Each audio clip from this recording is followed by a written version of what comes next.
इस plane attack हुआ था अभी भोपाल 13th of Jan 2011 वो कभी नहीं भूल सकता। एपिसोड जो था वो पूरा 3 दिन का जो भी इवेंट चल रहा था, इट वाज रियली हो गए थे। किसी की आंखों में आंसू, यार भाई तूने कर दी क्या यार, भाई यार तेरा हो गया यार। वो डे में कभी नहीं भूलूंगा। Hi everyone, welcome to new video of airsoft gun India. Airsoft gun India के पॉडकास्ट में आपका स्वागत है। आज का जो पॉडकास्ट है बहुत ही कमाल का होने वाला है, क्योंकि आज हमारे साथ हैं मेजर सिद्धरम सोलंकर, जिन्होंने इंडियन आर्मी से लेकर के एनएसजी के कमांडोज तक को ट्रेन किया है। वो वेपन के एक्सपर्ट हैं, टेक्निकल ट्रेनिंग के एक्सपर्ट हैं, और उनके पास डीप नॉलेज है, सिर्फ गन्स और आर्मी के बारे में नहीं, लाइफ के बारे में। वो इतने पॉजिटिव हैं कि उनसे ज़्यादा पॉजिटिव इंसान को मैंने आज तक कभी नहीं देखा। जब आप इस पूरे पॉडकास्ट को देखोगे तो आपको रियलाइज़ होगा कि वो कितने स्मार्ट हैं। I just want him to become a corporate trainer. And आज का जो पॉडकास्ट है सिर्फ गन्स के एंगल से नहीं है, ये लाइफ के एंगल से है, ये ग्रैटिट्यूड के एंगल से है, आपके पर्सनल डेवलपमेंट के बारे में है। मैं चाहता हूँ कि आप इस वीडियो को पूरा देखें, चैनल को सब्सक्राइब कर लें, बेल आइकन को हिट कर लें, and let's meet Siddharam Solankar sir. Thank you so much sir कि आप अपना कीमती समय निकाल के आए एंड हमारी ऑडियंस के लिए इतना समय दिया। Thank you so much. Siddharam sir, can you tell me about your journey? आप इंडियन आर्मी से नेशनल सिक्योरिटी गार्ड के trainer, what was the journey? कैसा रहा आपका journey, and can you just throw a light on it? Oh fantastic यार। Indian Army and NSG is part of Indian Army, मतलब पूरा defence structure में। But NSG commando का सपना तो बचपन से था ही। एंड मेजरली जैसे 2008 में जो 26/11 अटैक हुआ था मुंबई में, so that incident has inspired me a lot because I saw that news. उसमें एक अशोक कामटे करके भी commissioner of police, you lost him also. He was very close to, I mean we met him before, he was commissioner of police in Solapur, it was my home town. So that whole episode जो था वो पूरा 3 दिन का जो भी event चल रहा था, इट वॉज रियली वहीं से जाके ये जो काफ़ी जो बोलते हैं ना कि विल पावर थी कि ये करना ही करना है, वो तब से स्टार्ट हो गया था। सो ऑफकोर्स इंडियन आर्मी का तो सपना था बचपन से। तो इंडियन आर्मी के बाद फिर देन अगेन कुछ चैलेंजेस आए। I mean unfortunately I got injured, तो शोल्डर की इंजरीज हुई थी and I was in Kashmir actually that time. But फिर अगर एनएसजी में जाना है, एंड एनएसजी में क्या है ना, अपर बॉडी स्ट्रेंथ बहुत ज़्यादा चाहिए होती है आपको। और मुझे तो शोल्डर इंजरी हुई थी, तो आई रिमेंबर स्टिल, मैं रजौरी में था तब। मैंने जो अपने बोर्ड के जो ये थे डॉक्टर्स थे, उनको बोला था कि सर मुझे शेप वन बना दो, मतलब make me fit so that I can appear for the NSG. And तो उन्होंने भी, मतलब मैंने काफ़ी मेहनत की उसके लिए। द माई हैंड ये यहाँ तक भी ऐसे नहीं उठता था, क्योंकि द स्क्रूवर ऑर्थोस्कोपी होती है ना, स्क्रू डाले थे, और वो तो पुलअप्स निकालने, पुलअप्स चढ़ने वगैरह। बट थोड़ा सा मेहनत करके, थोड़ा नहीं बहुत ज़्यादा मेहनत करके I could actually finally volunteer for it, and then I joined. Screw के साथ मैं ये सोच भी नहीं सकता। जनरल अगर मुझे बोला जाए कि आप पुलअप्स लगाओ तो मैं शायद पुलअप्स ना लगा पाऊँ, बट विथ इंजरी के बाद विथ स्क्रू एंड एवरीथिंग आपने पुलअप्स लगाए and you cleared for NSG. Yes मैं सोच भी नहीं सकता। मेरे ना अभी रोंगटे खड़े हो गए ये बातें सुन करके। This is amazing sir. अब आपने सोलापुर के बारे में बात किया and Indian army, can you just tell me journey, आपने कैसे स्टार्ट किया? आर्मी का सपना क्या, कैसे आर्मी में जाना था, और कैसे आर्मी और एनएसजी थोड़ा सा डिफरेंस है? हाउ डिड स्टार्ट, मतलब कैसे आपने स्टार्ट किया? आपका बचपन कैसा था? मैं जानना चाहता हूँ थोड़ा सा उसके बारे में। ओके मैं तो ये सबसे पहले बताना चाहता हूँ कि मैं बिल्कुल जो भी एक कॉमन अपना इंडियन है ना, जो भी बच्चा है वैसे ही हूँ मैं। कोई स्पेशल कोई बैकग्राउंड नहीं है कि फौजी का लड़का था, 3-4 जनरेशन से आया है वगैरह। मैं I was very very common person. बचपन में मेरे एक I mean he was like my grand father, मेरे बुआ जी के हस्बैंड थे, very senior. He was part of the 71 war, he was, although he was in police, तो वो काफ़ी सारी कहानियाँ बताते थे बचपन में। तो तब से तो वो ड्रीम शुरू हो गया था। My father was in police, तो उनका भी ये कहना था कि यार पुलिस से अच्छा you should go for the army. So फिर उसके बाद एनसीसी ज्वाइन किया, स्कूल में भी एंड देन फिर कॉलेज में भी। फिर वो एनवायरनमेंट था ही कि मतलब कुछ भी हो जाए तो फौज में जाना ही जाना है। And Rajesh, I want to mention ना, ये मैं अभी जब after this retiring from the services, बहुत सारे सिविलियंस को मिलता हो तो हर कोई बोलता है, मतलब इंडिया में मैंने ये देखा है कि 10 में से एटलीस्ट 7-8 लोग तो है कि सर मुझे बचपन में शौक था फौज में जाने फौज में का, जाने का। बस वो मैंने पूरा कर लिया। और जर्नी तो काफ़ी मतलब अप्स एंड डाउन्स, चैलेंजेस, सब कुछ, मतलब लैंग्वेज से लेके अभी जो जैसे मतलब I am learn from the Marathi medium regional school Solapur से, फिर उसके बाद पुणे में आया कॉलेज, फिर कॉलेज के बाद एनसीसी एंड देन फिर एसएसबी में काफ़ी स्ट्रगल मैंने किया। I have attempted 7 times SSB में। यस, एंड वो भी ऐसा एक जर्नी था कि जैसे मेरा एज लिमिट होता है ना, क्योंकि Okay, फौज में yes. तो जो 25 ईयर्स के बाद you can not join, Appear. Because वो लास्ट अटेम्प्ट होता है आपका ओटीए के लिए, ओटीए चेन्नई। तो मेरा बिल्कुल मतलब लास्ट अटेम्प्ट था, कुछ फ्यू डेज, 3-4 हफ्तों की वजह से मुझे वो ग्रेस अटेम्प्ट मिल गया था लास्ट, एंड उसमें जाके मैं सिलेक्ट हो गया। मतलब मैं 2-2.5 साल से कोशिश कर रहा था, first, second, third, Third, fourth, fifth, fourth, six, and finally last attempt में जाके सिलेक्ट हो गया। वाह, मतलब ये अपने आप में इंस्पायरिंग है उन लोगों हाँ, को, उन yes, लोगों के लिए जो कहते हैं यार अभी छोड़ देते हैं, 4 अटेम्प्ट हो गया, 5 अटेम्प्ट yes, हो गया, yes, आपने yes. लास्ट अटेम्प्ट में जो Yeah. है क्लियर किया, दैट इज अमेजिंग। मतलब ये अपने आप में बहुत इंस्पायरिंग है। And Yeah. देन फिर क्या हुआ? And I really want to mention this. I remember मेरा जब वो एसएसबी का रिजल्ट अनाउंस हुआ था ना, वो चेस्ट नंबर अनाउंस करते हैं, और मेरी स्टोरी सबको पता चल गई थी कि इसका लास्ट है और ये काफ़ी रिपीटर है, ये 7 टाइम्स में आया। तो बाकी के जो कलीग थे ना, वो भी बहुत खुश हो गए थे, किसी की आंखों में आंसू, यार भाई तूने कर दिया यार, भाई तेरा हो गया यार। हो गया। वो डे मैं कभी नहीं भूलूंगा। 20 SSB Bhopal, 13th of Jan 2011, वो कभी नहीं भूल सकता मैं। I mean That is- and same for the energy also, will discuss later in Later, energy मतलब- पार्ट। वाओ, फिर उसके बाद आपने क्या किया आर्मी ज्वाइन करने के बाद? What was the journey moving to NSG? कैसे कैसे कैसे रहा ये जर्नी? हाँ, so I got commission in to the regiment of artillery. फिर I served in Jhansi, armour divisions में थे। उसके बाद मतलब वो भी काफ़ी अच्छा टेन्योर था राजस्थान में, डेजर्ट्स पे टैंक्स लेके जाते थे। वो अलग ही टशन होता था कि टैंक्स के साथ पूरा आर्मर डिवीजन था। उसके बाद फिर I went to Kashmir. Actually unit हमारी चली गई थी कश्मीर में, तो कश्मीर 2015, 16, 17 एंड 18 फर्स्ट वीक, मतलब फर्स्ट मंथ तक। सो उस 3 साल में भी काफ़ी वो एज अ सोल्जर मैं बोलूँगा काफ़ी फ्रूटफुल टेन्योर था, कि हर कुछ वो चीज़ जो सोल्जर चाहता है वो देखने को मिली मुझे। देखने को मिला आपको। कि जैसे लाइन ऑफ कंट्रोल का, काउंटर टेररिज्म का, एंड सीज फायर वायलेशन, वो सब everything. And then you move to हाँ, तो वहाँ से मैंने वॉलंटियर किया, एंड फिर 2018 में मैंने प्रोबेशन क्लियर करके I joined. NSG. And you joined as an NSG trainer? No, initially आप ट्रेनर नहीं बनाते। Okay. उसका भी एक जर्नी होता है कि फर्स्ट यू ज्वाइन देयर। तो जैसे ये 3 महीने का प्रोबेशन तो होता है मानेसर में, उसके बाद when you allotted the unit, आप यूनिट में जाने के बाद भी आपका एक प्रोबेशन होता है, वो एडवांस लेवल का होता है थोड़ा सा। उसके बाद फिर आपको वो बलिदान बैच मिलता है, मतलब वो ब्लैकनिंग बोलता है उसमें। तो वो होने के बाद फिर then you have to learn, because NSG में क्या है कि अलग अलग आर्म्स से ऑफिसर्स जैसे जवान आते हैं, तो कुछ कुछ का सेकेंड टेनियर होता है, लेकिन बहुत लोग फर्स्ट टाइम आते हैं। MP5 भी लोगों ने फर्स्ट टाइम देखी होती है, ग्लॉक भी फर्स्ट टाइम देखी होती है, क्योंकि कोई एक्सपोजर है नहीं ना, वो वेपन्स भी नहीं है इंडियन आर्मी में। कुछ कुछ यूनिट्स के पास MP9 वगैरह है, बट MP5 तो है नहीं।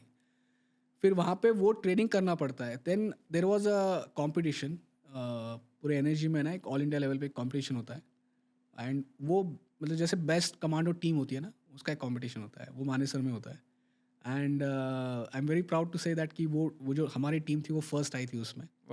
तो उसके बाद मेरे यूनिट वॉज वेरी हैप्पी, तो तब जाके उन्होंने मुझे अपॉइंट किया था कि now you become a training officer, क्योंकि ट्रेनिंग ऑफिसर इज़ वेरी बहुत ही रिस्पेक्टेड अपॉइंटमेंट होती है किसी भी स्पेशल फोर्सेस की जो यूनिट होती है, क्योंकि he conduct the probations, he select the जो भी प्रोबीज होता है उनको सिलेक्ट। हाँ, हमारी टीम होती है बेसिकली, अकेला ऑफिसर तो कुछ नहीं करेगा, पूरी टीम होती है। इनफैक्ट ट्रेनिंग इंस्ट्रक्टर्स को भी चूज़ करने का काम होता है। फिर प्रोबेशन तो हो गया, उसके बाद साथ साथ सारी जितनी भी स्पेशल ट्रेनिंग्स होती है, बॉम्ब डिस्पोजल्स हो गए, बिल्डिंग इंटरवेंशंस हो गए, चॉपर्स को अरेंज करना है, कमांडोज को स्लेदर करवाना है, और उनकी सेफ्टी का भी ध्यान रखना है, उनको एक एक लेवल से ऊपर ऊपर लेते जाना है। फिर जो बाकी जितने भी अदर एजेंसीज हैं, जैसे जैसे अब महाराष्ट्र में हम तो फोर्स 1 हो गई, QRTs हो गई, गोवा में जाते थे उनका ATS हो गया, एंटी टेररिस्ट स्क्वाड, MP में हॉक करके एक है, तो जैसे हैदराबाद वगैरह में ऑक्टोपस जैसे है उनकी काउंटर टेररिज्म कमांडो फोर्स। तो इनको इकट्ठा करके वो एक सिचुएशन क्रिएट करना कि अगर टेररिस्ट अटैक होता है और हॉस्टेज सिचुएशन क्रिएट होती है, उसको कैसे हैंडल करें। तो वी आर लाइक मतलब मी एंड माई टीम, जैसे रेड टीम बोलते थे, we use to create the situation कि यहाँ पे अटैक हो गया है, ऐसे अटैक हो गया है, फिर क्या क्या क्या क्या क्या क्या होगा, कौन कैसे रिस्पॉन्ड करेगा, फर्स्ट रिस्पॉन्डर कौन है, फिर लास्ट में एनर्जी आएगी, वो कैसे उस सिचुएशन को हैंडल करेगा। सो वाओ, यू आप जब इसके बारे में बताते हो ना, you look very passionate about हाँ, yes. टेक्निकल चीजें, फायर आर्म्स और टेक्निकल ट्रेनिंग के बारे में आप बहुत पैशनेट हैं। हाउ डिड यू डिस्कवर, मतलब कैसे स्टार्ट हुआ, बचपन से ही था या फिर ये आर्मी में आने के बाद हुआ?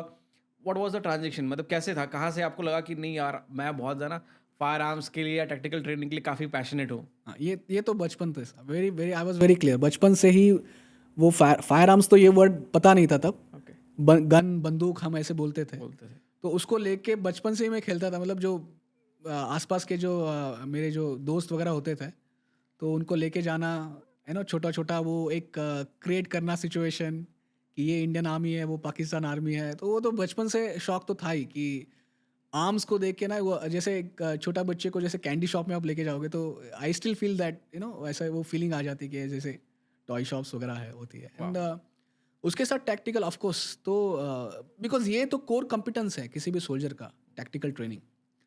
वो कौन कितना पैशनेटली उसको करता है, विलिंगलेसली उसको सीखता है, because it is never ending process. Tactics are never right, never wrong, tactics है वो सिचुएशन के ऊपर, बहुत टाइम के ऊपर, टेरेन के ऊपर डिपेंड्स करता है। अगर आप सक्सेसफुल हो गए, इट्स अ गुड टैक्टिक्स, मतलब यू आर वेरी टैक्टिकल।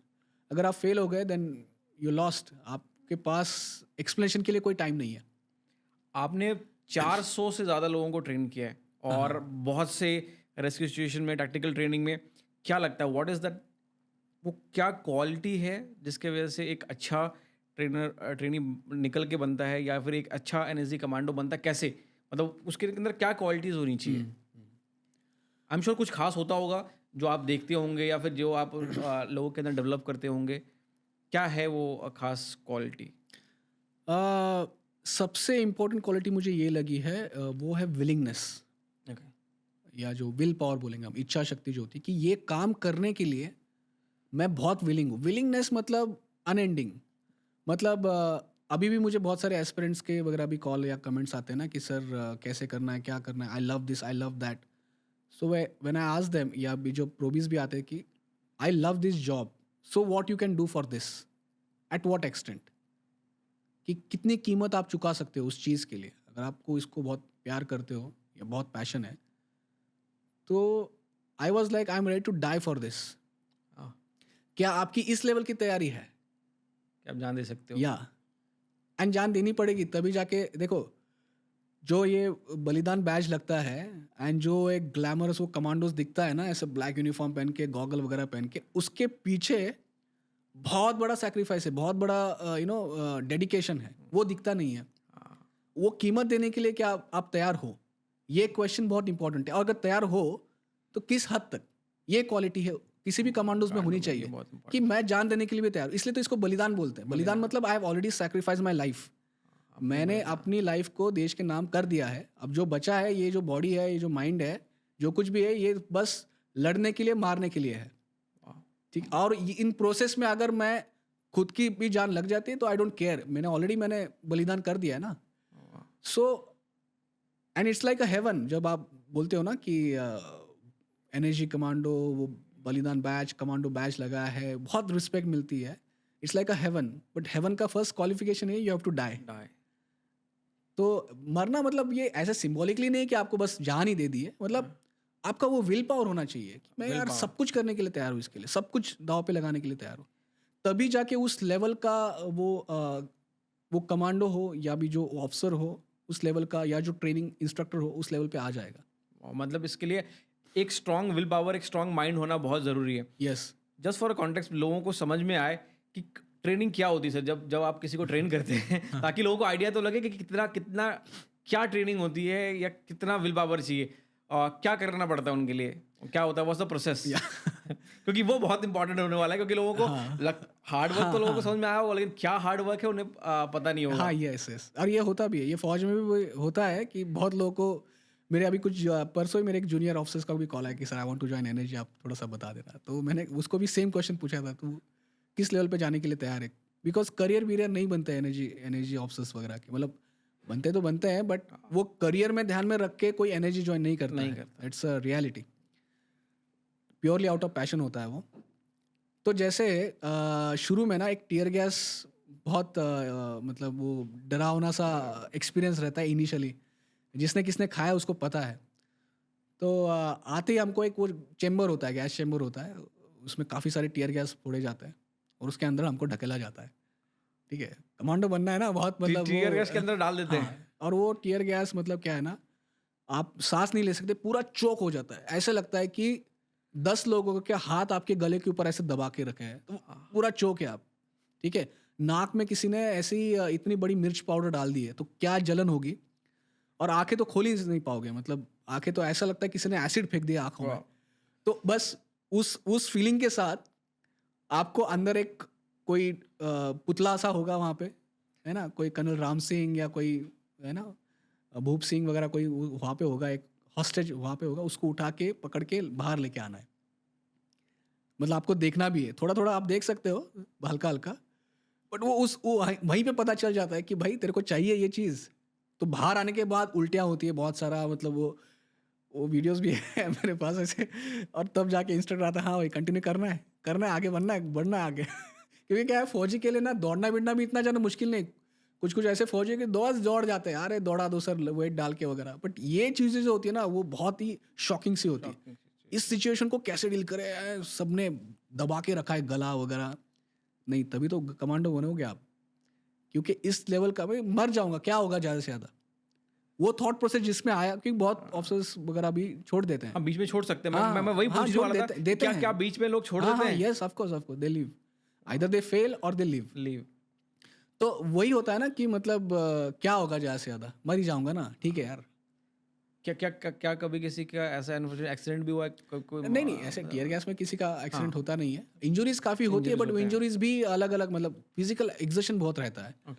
तो किसी किसी का कंडीशन पता नहीं क्या है। एंड एनर्जी का probation is more tougher than any other forces, because क्या है ना, बाकी के स्पेशल फोर्सेस में यंग ऑफिसर्स भी आते हैं, इमीडिएटली कमीशन हो गए आप ट्रेनिंग से, IMA OTA से आप पास आउट हो गए, तो इमीडिएटली आप जा सकते हो। तो your conditioning, body is conditioning, है ना। अभी जैसे तुम मैराथन दौड़ते हो, अगर 42 किलोमीटर आपको दौड़ना है फुल मैराथन, आपने साल भर प्रैक्टिस किया है, आपने इससे पहले भी 2-3 बार दौड़ा है, तो आपको बॉडी को ज़्यादा ही नहीं हो। लेकिन अचानक से आप उठोगे, कुछ इंजुरीज है आपको और आप दौड़ने लगोगे तो कुछ भी हो सकता है।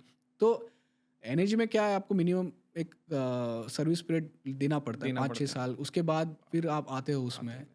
आपकी बॉडी बहुत ढल चुकी होती है, कोई हाई एल्टीट्यूड से आ जाते हैं, सियाचिन वगैरह, लद्दाख, अरुणाचल, तो वहाँ पे बॉडी में बहुत इफेक्ट्स होते हैं जो पता नहीं चलते हमको। नर्वस सिस्टम पे काम करता है, क्योंकि लैक ऑफ ऑक्सीजन है ना। वो कौन से नर्व्स को दबा देगा, क्या कर देगा आपको, कैसे अचानक से अटैक आ जाएगा, तो ये भी सारी चीज़ें होती है।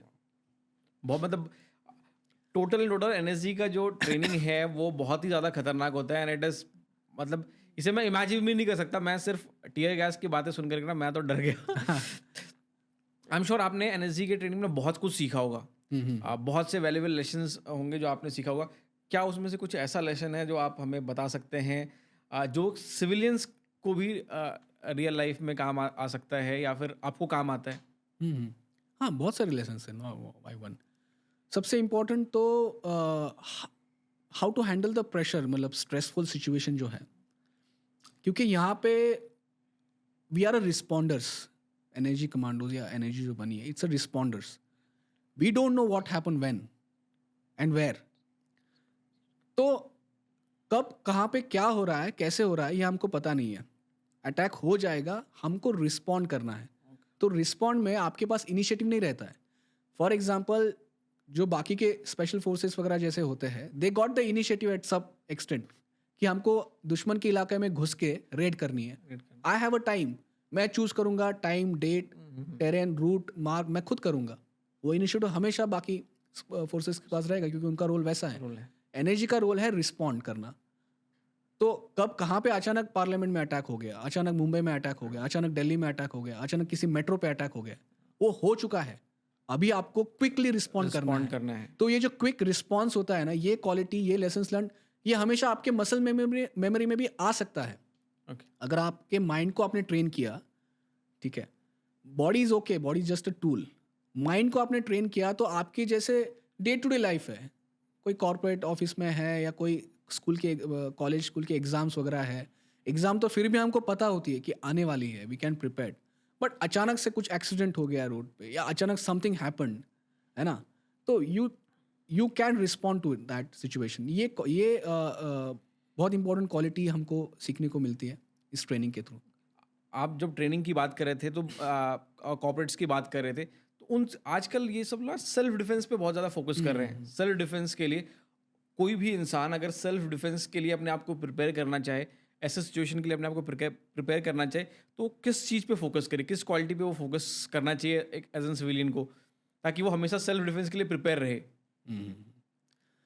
अच्छा, या क्या सेल्फ कर भी सकते हैं या नहीं? मतलब आई एम नॉट श्योर कि लोग अपने आप को सेल्फ डिफेंड कर भी सकते हैं या नहीं कर सकते सिविलियन, या ऐसे सिचुएशन में मुझे भाग जाना चाहिए सिर्फ? क्या नहीं, ऐसा नहीं है। सिचुएशन से कभी भागो मत।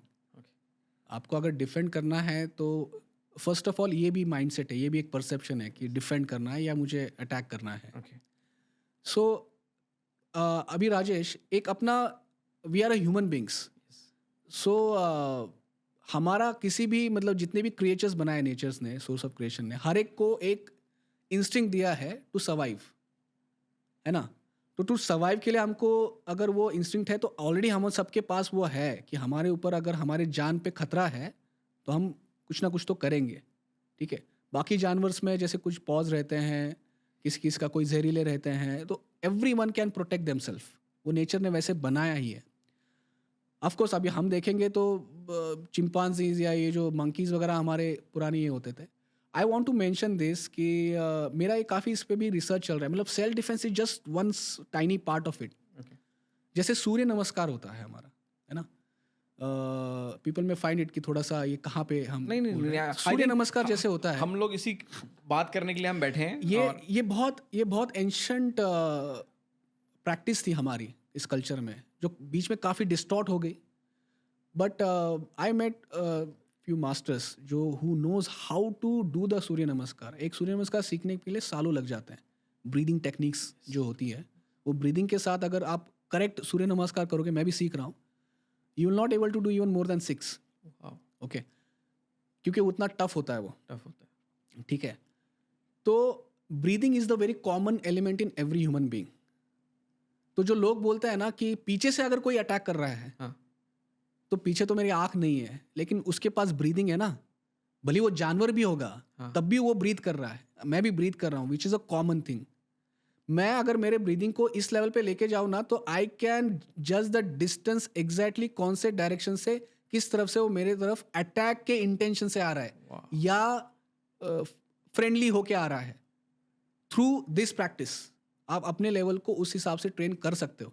सेल्फ डिफेंस तो दूर की बात है, मतलब कोई पीछे से अगर चीता भी अटैक करने आ रहा होगा जंगल में, आई कैन जज him at the distance of 100 metre also, क्योंकि he is also breathing.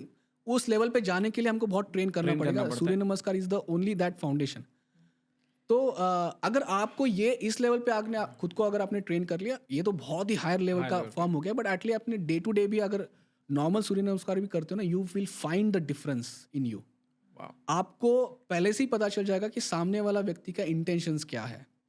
You will get that sense, वो सेंस मिल जाएगा। अभी जैसे मतलब काफ़ी सारे मार्शल आर्ट्स होते हैं, एनर्जी में हमको बहुत सारे फॉरेन के मार्शल आर्ट्स वगैरह सिखाए जाते हैं, बट हमारे जो एंशिएंट्स है, I don't know whether you aware about the कृष्णी। This is a martial art form. You can guide us sir, हमें बताइए वो क्या होता है। Yeah my master told me about this, मुझे भी नहीं पता था काफ़ी साल तक। कृष्णा जो है, हम we know him as a lord, we know him, ये हमारे बहुत बड़े भगवान थे वगैरह, but actually he is also a martial artist. He has develop his own martial art. Hanumanti, जैसे हनुमान, उनका एक मार्शल आर्ट। रावणी भी होते हैं, जो रावण का एक मार्शल आर्ट है। जाम्बुवंती भी बोलते हैं, उनका भी अपना एक मार्शल आर्ट, वो मार्शल आर्ट था। मतलब ये जो उंगलियां है ना ये, हाँ इस लेवल को ऐसे ट्रेन करते हैं कि अगर ऐसे पकड़ के मैंने खींचा तो मैं पूरा तुम्हारा हाथ निकाल के लेके निकाल जा सकता सकता हूँ. हूँ. दिस इज लाइक जैसे वो स्टील का एक पंजा होता है ना, वैसे तुम इसको बना सकते हो. वाह. ठीक है. तो जैसे अभी ये नमस्कार है ना हमारा सूर्य में, दिस इज द सूर्य नमस्कार हम. तो ये जो नमस्कार है ये बहुत एंशिएंट टेक्निक्स है हमारे, कि हम जब भी किसी गेस्ट को मिलते हैं, हाँ. We are meeting like a guest. Yes. This is a guest. Guest posture. The moment I come to know कि आपका कुछ रॉन्ग इंटेंशन है, this becomes a Weapon. Weapon. सीधा यहाँ पे लग जाएगा, वाह. सीधा आंख में लग जाएगा. ये दिस थ्रोट सीधा ये यहीं से. तो अभी ये जो है ये टेक्निक्स है हमारे पास. When you do the Surya नमस्कार, दिस बिकम्स आपका डे टू डे का ये रूटीन बन जाएगा. सेल्फ डिफेंस तो बहुत दूर की बात है. आपने आपके नज़रों से भी आप उनको वहाँ पे खड़ा कर सकते हो. सो ये लेवल का क्या बोलते हो, अवेयरनेस आप पैदा कर सकते हो. Should I share one? Yes. I don't no. मतलब मेरे जो गुरु है, मास्टर है, जिनके पास मैं सीख रहा हूँ जस्ट दिस टेक्निक्स, उनके जो मास्टर्स थे, he was telling me one story. He is like a very old guy, 85 years के हैं वो. ही सेड कि मैं जब 20-40 साल पुरानी ये बात थे, 80s में समथिंग, ही सेड मैं जब उनके पास गया था कि सर मुझे भी ये सीखना है, what is this kind of thing. ये ना एक्चुअली ब्रिटिशर्स ने इसको बंद कर दिया था, बैन. कलरी पयट्टू जो भी था, हाँ. ठीक है, उसको भी बैन कर दिया था ब्रिटिशर्स वगैरह ने. इसलिए ये सारे कृष्णी, हनुमंती, जामवंती वगैरह. ही सेड कि मेरे वो गुरु थे ऐसे, वो he was like a very old ना, ऐसे नीचे खड़े थे. ही सेड कि जस्ट हिट मी. उन्होंने कहा कि मार मेरे को. तो इन्होंने ऐसे पंच निकाला. बिफोर पंच निकाला, he just grabbed eyelash in the fingers. Eyelash निकाल दिया उनका. आईलैश निकाल दिया उस स्पीड में और दे दिया ऐसे. ओ भाई मैं सोच भी नहीं सकता. एंड तो या ऑफ कोर्स So, हमारे पास ये- इतना कुछ हमारे कल्चर में Yeah. था जिसे हमसे छिपाया गया या इसे कंप्रेस कर दिया गया या मिटा दिया गया हमारे. हाँ, मिटा दिया गया है. इंटेंशनली मिटा भी दिया गया हाँ, है intentionally, हाँ, because- obviously intentionally मिटा दिया क्योंकि गया है. ये टेक्निक्स अगर हर कोई जान लेगा तो ऑफ कोर्स. इसलिए तो ये जब भी ये सिखाया जाता था, ये जो स्कूल्स होते थे, basically mandir is not a place for the pray. Mandir is a place for to learn. Learn. ये सारी चीजें एनर्जी सेंटर्स है बेसिकली वो. क्योंकि ये चीजें आप हर जगह पे जाके नहीं सीख सकते. आपको उस एनर्जी में जाना पड़ता जाना पड़ता है ना. मतलब अभी यहाँ पे अगर तुमने ये सेटअप बनाया है, हाँ. इतने सारे कैमरे, कितने सारे इलेक्ट्रॉनिक गैजेट्स हैं यहाँ पे, अगर यहाँ पे पावर सप्लाई नहीं होगा, can you do it? We can not do it in the mountain जहाँ पे पावर सप्लाई नहीं है. Yes. या कहीं से दूर से आ रहा है तो इतना वो तुम कंटिन्यूअसली पावर दे भी नहीं पाओगे. तो ये पावर सेंटर्स हुआ करते थे. So anyway, so my point is that अगर आप डेली सूर्य नमस्कार जैसे भी आपको आता है वो भी आप शुरू कर सकते हो ना, तब भी आप सेल्फ डिफेंस का जो एक डाउट है ना कि कहीं पे कुछ होगा क्या मेरे साथ वगैरह, वो डाउट भी निकल जाएगा. वाह. मैं आपसे बात करके मुझे ऐसा लगता है कि मैं आपसे घंटों बातें कर सकता हूँ और कई दिनों तक बातें कर सकता हूँ. और मैं बस चाहता हूँ आपसे बात करता रहूँ. आप जब किसी भी टॉपिक के बारे में बात करते हैं, आपके पास इतना कुछ बताने के लिए मुझे बहुत ही प्रिविलेज महसूस हो रहा है कि मैं आपके साथ बैठ करके बात कर पा रहा हूँ. और ये तो सिर्फ मैं आपको कंफर्टेबल करने के लिए सब बातें आपसे पूछ रहा था. I love guns. और अब जब मैं कुछ चीज़ें पूछने वाला हूँ वो गन्स के बारे में पूछने वाला हूँ. क्योंकि मुझे लगता है आप थोड़े से कंफर्टेबल हो गए हो. मतलब आपको कंफर्टेबल होने की वैसे जरूरत तो क्या ही है. बट फिर भी मैं आपके साथ जो है खुल के बात करने के लिए मैं जानना चाहता हूँ कि what is your favourite gun. Pistol पसंद है आपको या राइफल पसंद है, और क्यों? What's your favourite gun? मतलब सबका अपना अपना कुछ ना कुछ फेवरेट तो होता है. What's your favourite gun? Rajesh, let me be very honest यार. मतलब I know what you want to listen, या इसके भी बहुत मेरे को बहुत क्वेश्चन थे कि मैं सब कुछ जानना चाहता हूं सर. मैं अगेन मैंने 2-3 बार भी यहाँ पे बोला था कि अगेन अगर गन, यू मीन टू से गन मतलब something, some weapon, basically weapon. So what's your favorite weapon? Yeah, अगर आपको कहीं भी immediately कहीं रिस्पॉन्ड करना है, what's your favorite weapon? My mind. Your mind. Yes. That's the best weapon. Mind is the only favorite best weapon anybody can have. Because क्या है ना, ये कभी रस्ट नहीं होगा. Yes. ठीक है, इसको मुझे जाके कोड से निकालना नहीं है ना. इसको मतलब इसका जो रेट ऑफ फायर है मैं खुद सेट कर सकता हूँ. 600 राउंड्स पर मिनट और मिलियंस ऑफ राउंड पर मिनट. ठीक है, इसका कैलिबर भी मैं खुद सेट कर सकता हूँ, क्योंकि जो माइंड आपको एक कॉम्पिटेंसी या कैपेबिलिटी देता है ना, वो कोई वेपन क्या है, it's a dead object actually. जब तक वो ट्रिगर दबेगा नहीं, what is the use of it? ठीक है, और आज अगर मैंने मान लो मैंने MP5 बोल दिया या ग्लॉक बोल दिया आपने, 20 साल के बाद दे बिकम एब्सोल्यूट। यस, अगर यही सवाल आप मुझे 30 साल पहले पूछते, मैं 303 बोलता, 303, यस, क्योंकि MP5 का तो विजन ही नहीं था, हाँ, है ना? था ही नहीं। और 100 साल पहले जाते तो फिर तो वो बोल्ट एक्शन, वो जो bolt action, डालना है bridge वगैरह, action हाँ, वगैरह bridge वो सब वगैरह, था। वो सब। तो मतलब वही है कि mind is the best weapon. हाँ, वो कभी नहीं हुआ है ना, क्योंकि माइंड से ही ये सब आए हैं वेपन्स भी। यस, किसी ने ये सोचा है कि भाई इतना सब राइफल लंबा है, इसको कॉक करते करना, हैं। डबल करना नहीं, इसको हमको ऑटो में डालना पड़ेगा। यस। फिर ऑटो में डाल के फिर इसकी लेंथ कम करो, वेट कम करो, फिर छोटा कर दो इसको। और एक काम करते हैं, let me rephrase the question. आपने बहुत सारे वेपन चलाए होंगे, हाँ हाँ, yes. आपका फेवरेट कौन सा रहा? फेवरेट तो ऑफकोर्स MP5। MP5 आपकी फेवरेट वेपन है, और Yes. क्यों?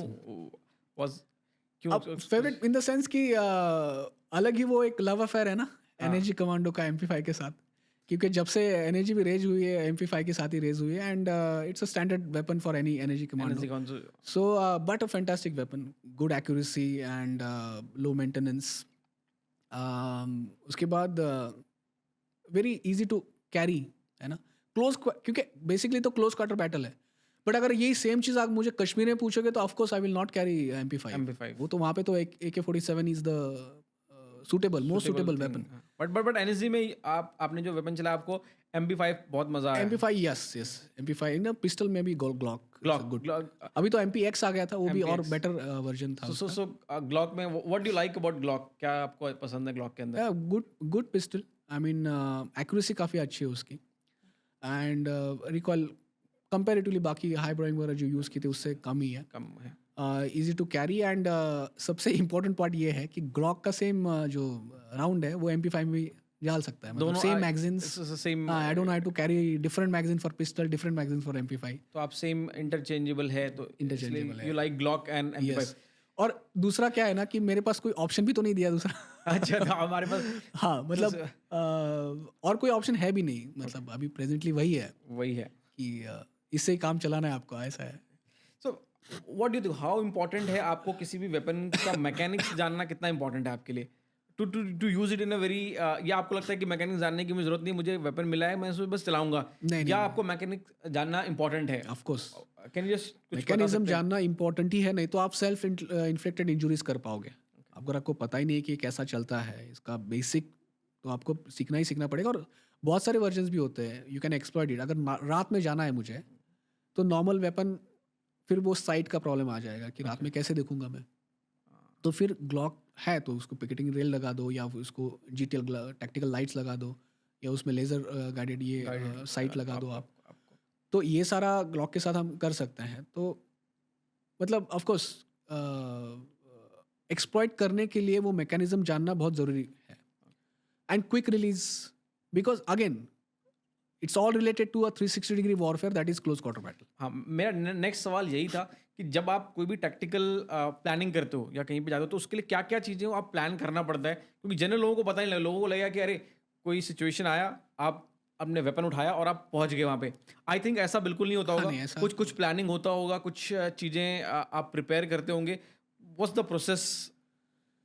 हाँ, ये तो ट्रेनिंग में चलता ही रहता है, because 24/7 as a commando we should be prepared for any contingency, any emergency situations.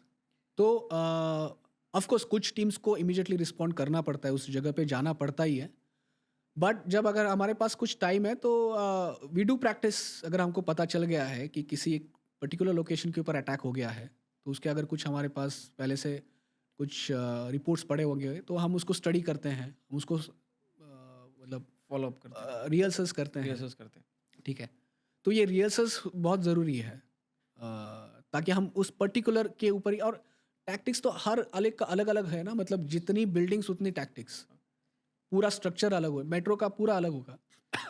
आप प्रैक्टिस के बारे में बात कर रहे थे, यू आर द प्रोफेशनल है शूटिंग में, आपने बहुत ज़्यादा फायरिंग एक्सपर्ट हैं आपने बहुत ज़्यादा ट्रेन किया है, खास करके हाई स्ट्रेस सिचुएशन में आपने जो है ट्रेनिंग के लिए आप ट्रेंड हैं और आपने लोगों को ट्रेन किया है। तो हाई स्ट्रेस सिचुएशन में शूटिंग की प्रैक्टिस कैसे करते हैं, और क्या क्या उसकी ट्रेनिंग क्या डिफरेंट होती है दूसरे शूटर से? जब हम ओलंपिक्स में फॉर एग्जांपल हम शूट करते हैं तो हम लोग एयर राइफल बड़े शांत होकर के फायरिंग करते हैं, और आई एम श्योर जब एक सोल्जर ट्रेनिंग करता है तो बिल्कुल सिचुएशन डिफरेंट होता होगा। ऑफ कोर्स तो वो क्या है, वो कैसे ट्रेन करते हैं? बहुत डिफरेंस है Olympic shooting and combat shooting, बहुत डिफरेंस है इसमें। क्योंकि मतलब I don't know should I mention this, we lost one JCO in Pathankot attack and he was I guess silver medalist in Commonwealth in the shooting. ठीक है, so of course वो situation काफ़ी अलग थी, काफी अलग but the thing is that कि just because you get the gold medal in Olympic so you become a very good in the combat shooting also, no not at all.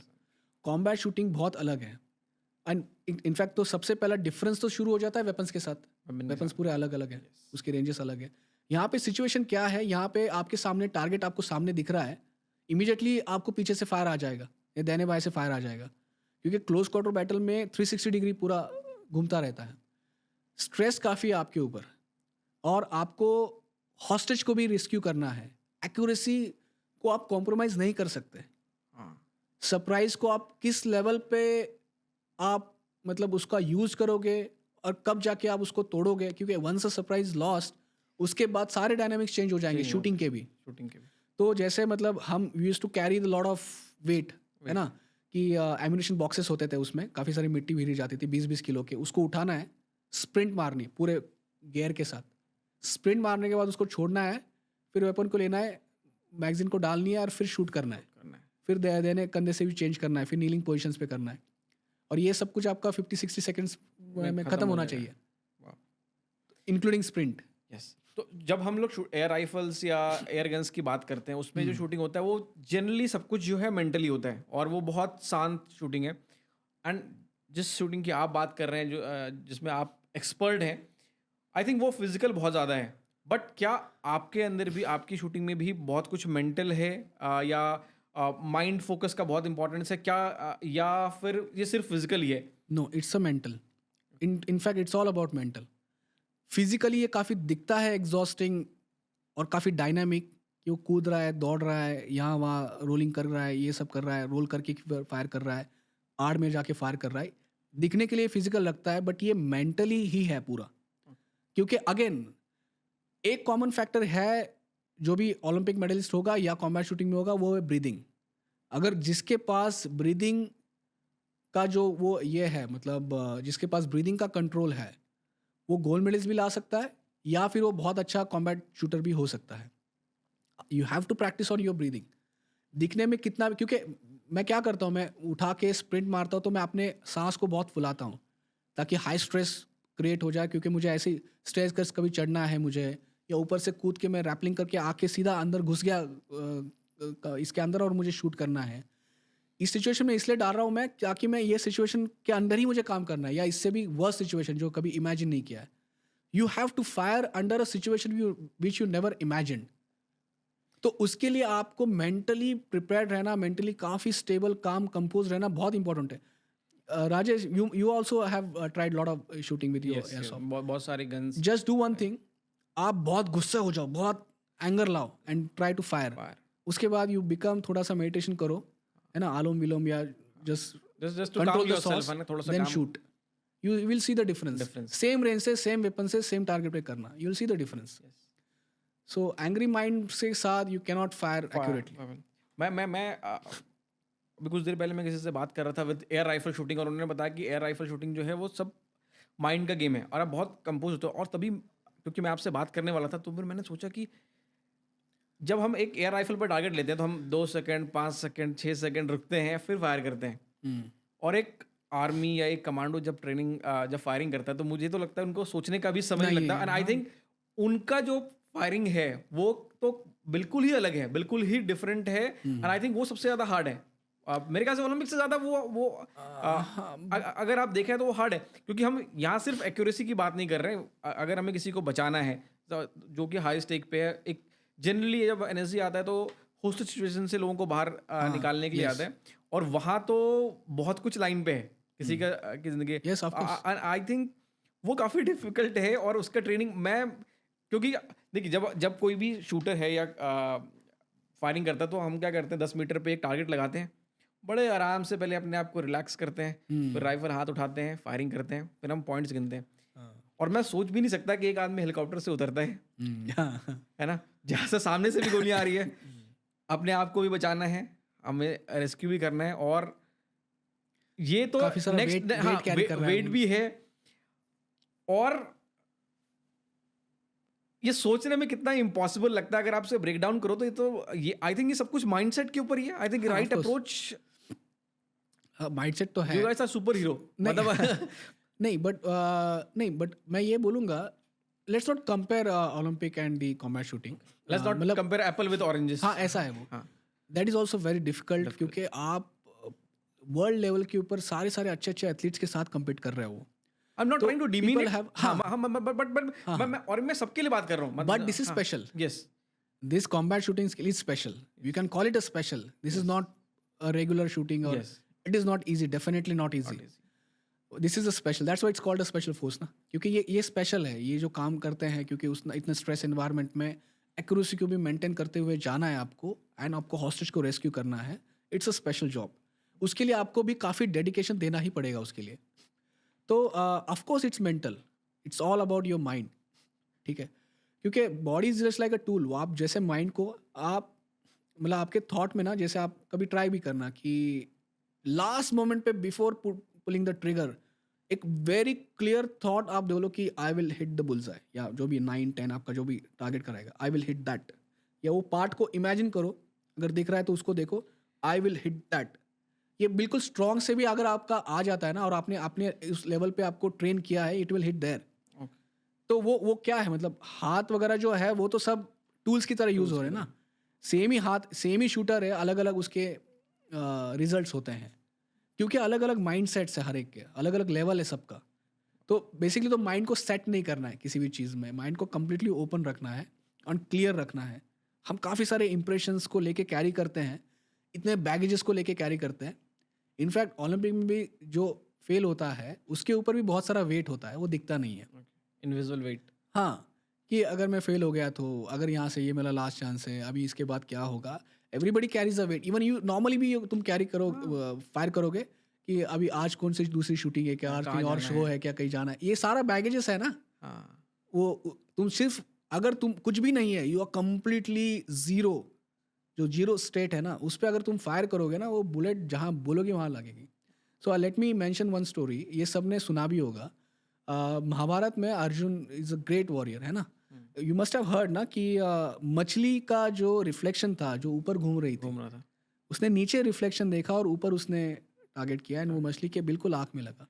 How is it possible? सुनने में बड़ा impossible लगता है, but this is a history. Yes, ये होता है। उसको हाँ, शब्द वेदी बोलते थे ना कि अंधेरे में भी he could able to hit the target. आज हम नाइट विजन्स की बात कर रहे हैं, है ना, हम नाइट विजन्स ले रहे हैं, बट हमारी हिस्ट्री बोल रही है कि बिना आंखों में कुछ भी पट्टी भी लगा के आप हिट कर सकते हो। ये कैपेबिलिटी कहाँ से डेवलप हो गई है? पृथ्वीराज चौहान, जो अगेन अ ग्रेट वॉरियर, तो he could able to hit the target. Blind थे वो पूरे, कैसे मारा उन्होंने वो? How it was possible? हाँ, सो अगर इस लेवल का कैपेबिलिटी है तो फिर तो नॉर्मल शूटिंग में तो आंखें खोल के तो you should be more proficient, है ना। सर, आपसे बात करके लगता है कि आप एक बहुत ही जो ना डीप थॉट प्रोसेस से आते हो। आप बहुत कुछ एक जब आपके पास बहुत ज़्यादा नॉलेज होता है तब आप के पास एक बहुत ही डीप नॉलेज है, और आपने मिलिट्री को भी ट्रेन किया है, एनएसजी को भी ट्रेन किया है, और आपने सिविलियंस को भी ट्रेन किया है। आप मेंटरशिप करते हो। तो ये जो मिलिट्री के लोग होते हैं या आर्मी बैकग्राउंड से लोग होते हैं, उनका थॉट प्रोसेस बिल्कुल अलग है, उनका डिसिप्लिन बिल्कुल अलग है, और आई एम श्योर कि सिविलियन को ट्रेन करना बिल्कुल ही अलग होता होगा। और ये कैसे आपने मेंटरशिप को चेंज किया? आप कैसे उसको हाउ डू यू केटर? क्योंकि ये दोनों अलग टाइप के लोग हैं। सिविलियंस को आप कितना भी बोलोगे एक तरीके से खड़े रहने के लिए, देयर आर चांसेस कि वो नहीं रह सकता, और जबकि मिलिट्री उसी चीज़ के लिए ट्रेंड है। तो how do you cater? Like dual experience आपका कैसा रहा? कैसे आप उसे कस्टमाइज करते हो?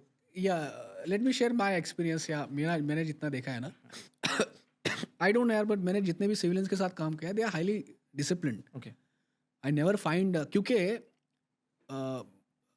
मतलब जब भी मैं होटल इंडस्ट्रीज होती थी, उनके जो फर्स्ट रिस्पॉन्डर, उनके जो सिविलियन टीम रहती थी, इनफैक्ट एवरी फौजी वाज अ सिविलियन वंस, हाँ ठीक है। तो हाँ, ऑफ कोर्स उसको इस एक हिसाब से ट्रेन किया गया, दैट्स व्हाई बिकम अ फौजी, एंड उसका पर्पस ही वही है कि देश के लिए करना है, इसलिए he is a part of a fauj. But I am really really grateful being born in India. हमारी कंट्री इतनी ग्रेट है ना यार।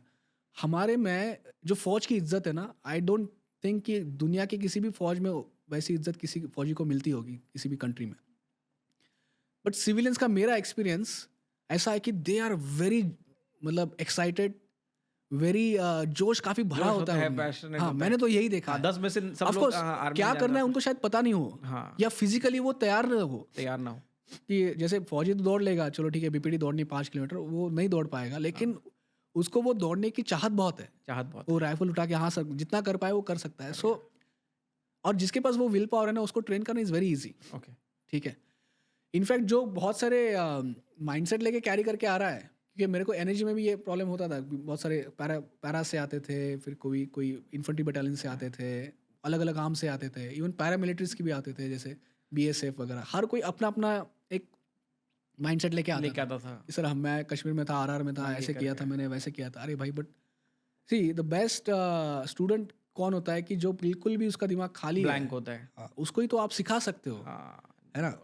एंड ये ज़्यादा डिफिकल्ट है to, the most challenging part for any instructor is to unlearn. Unlearn it. हाँ, the term is या अनलर्न। उसे अनलर्न करना बड़ा मुश्किल है। हाँ, बट वो सिविलियन में काफ़ी मेरा एक्सपीरियंस तो ये वो रहा है कि ब्लैंक रहा सिविलियंस में है, वो रेडी टू लर्न है। फौजी के वो सामने हाँ, आएगा तो वो ओपन हो हाँ जाएगा। उसको सीखना ही है। अरे सर आप जो बोलोगे बोला मैं करूँगा। मैं करूँगा। In fact we have to be very responsible okay.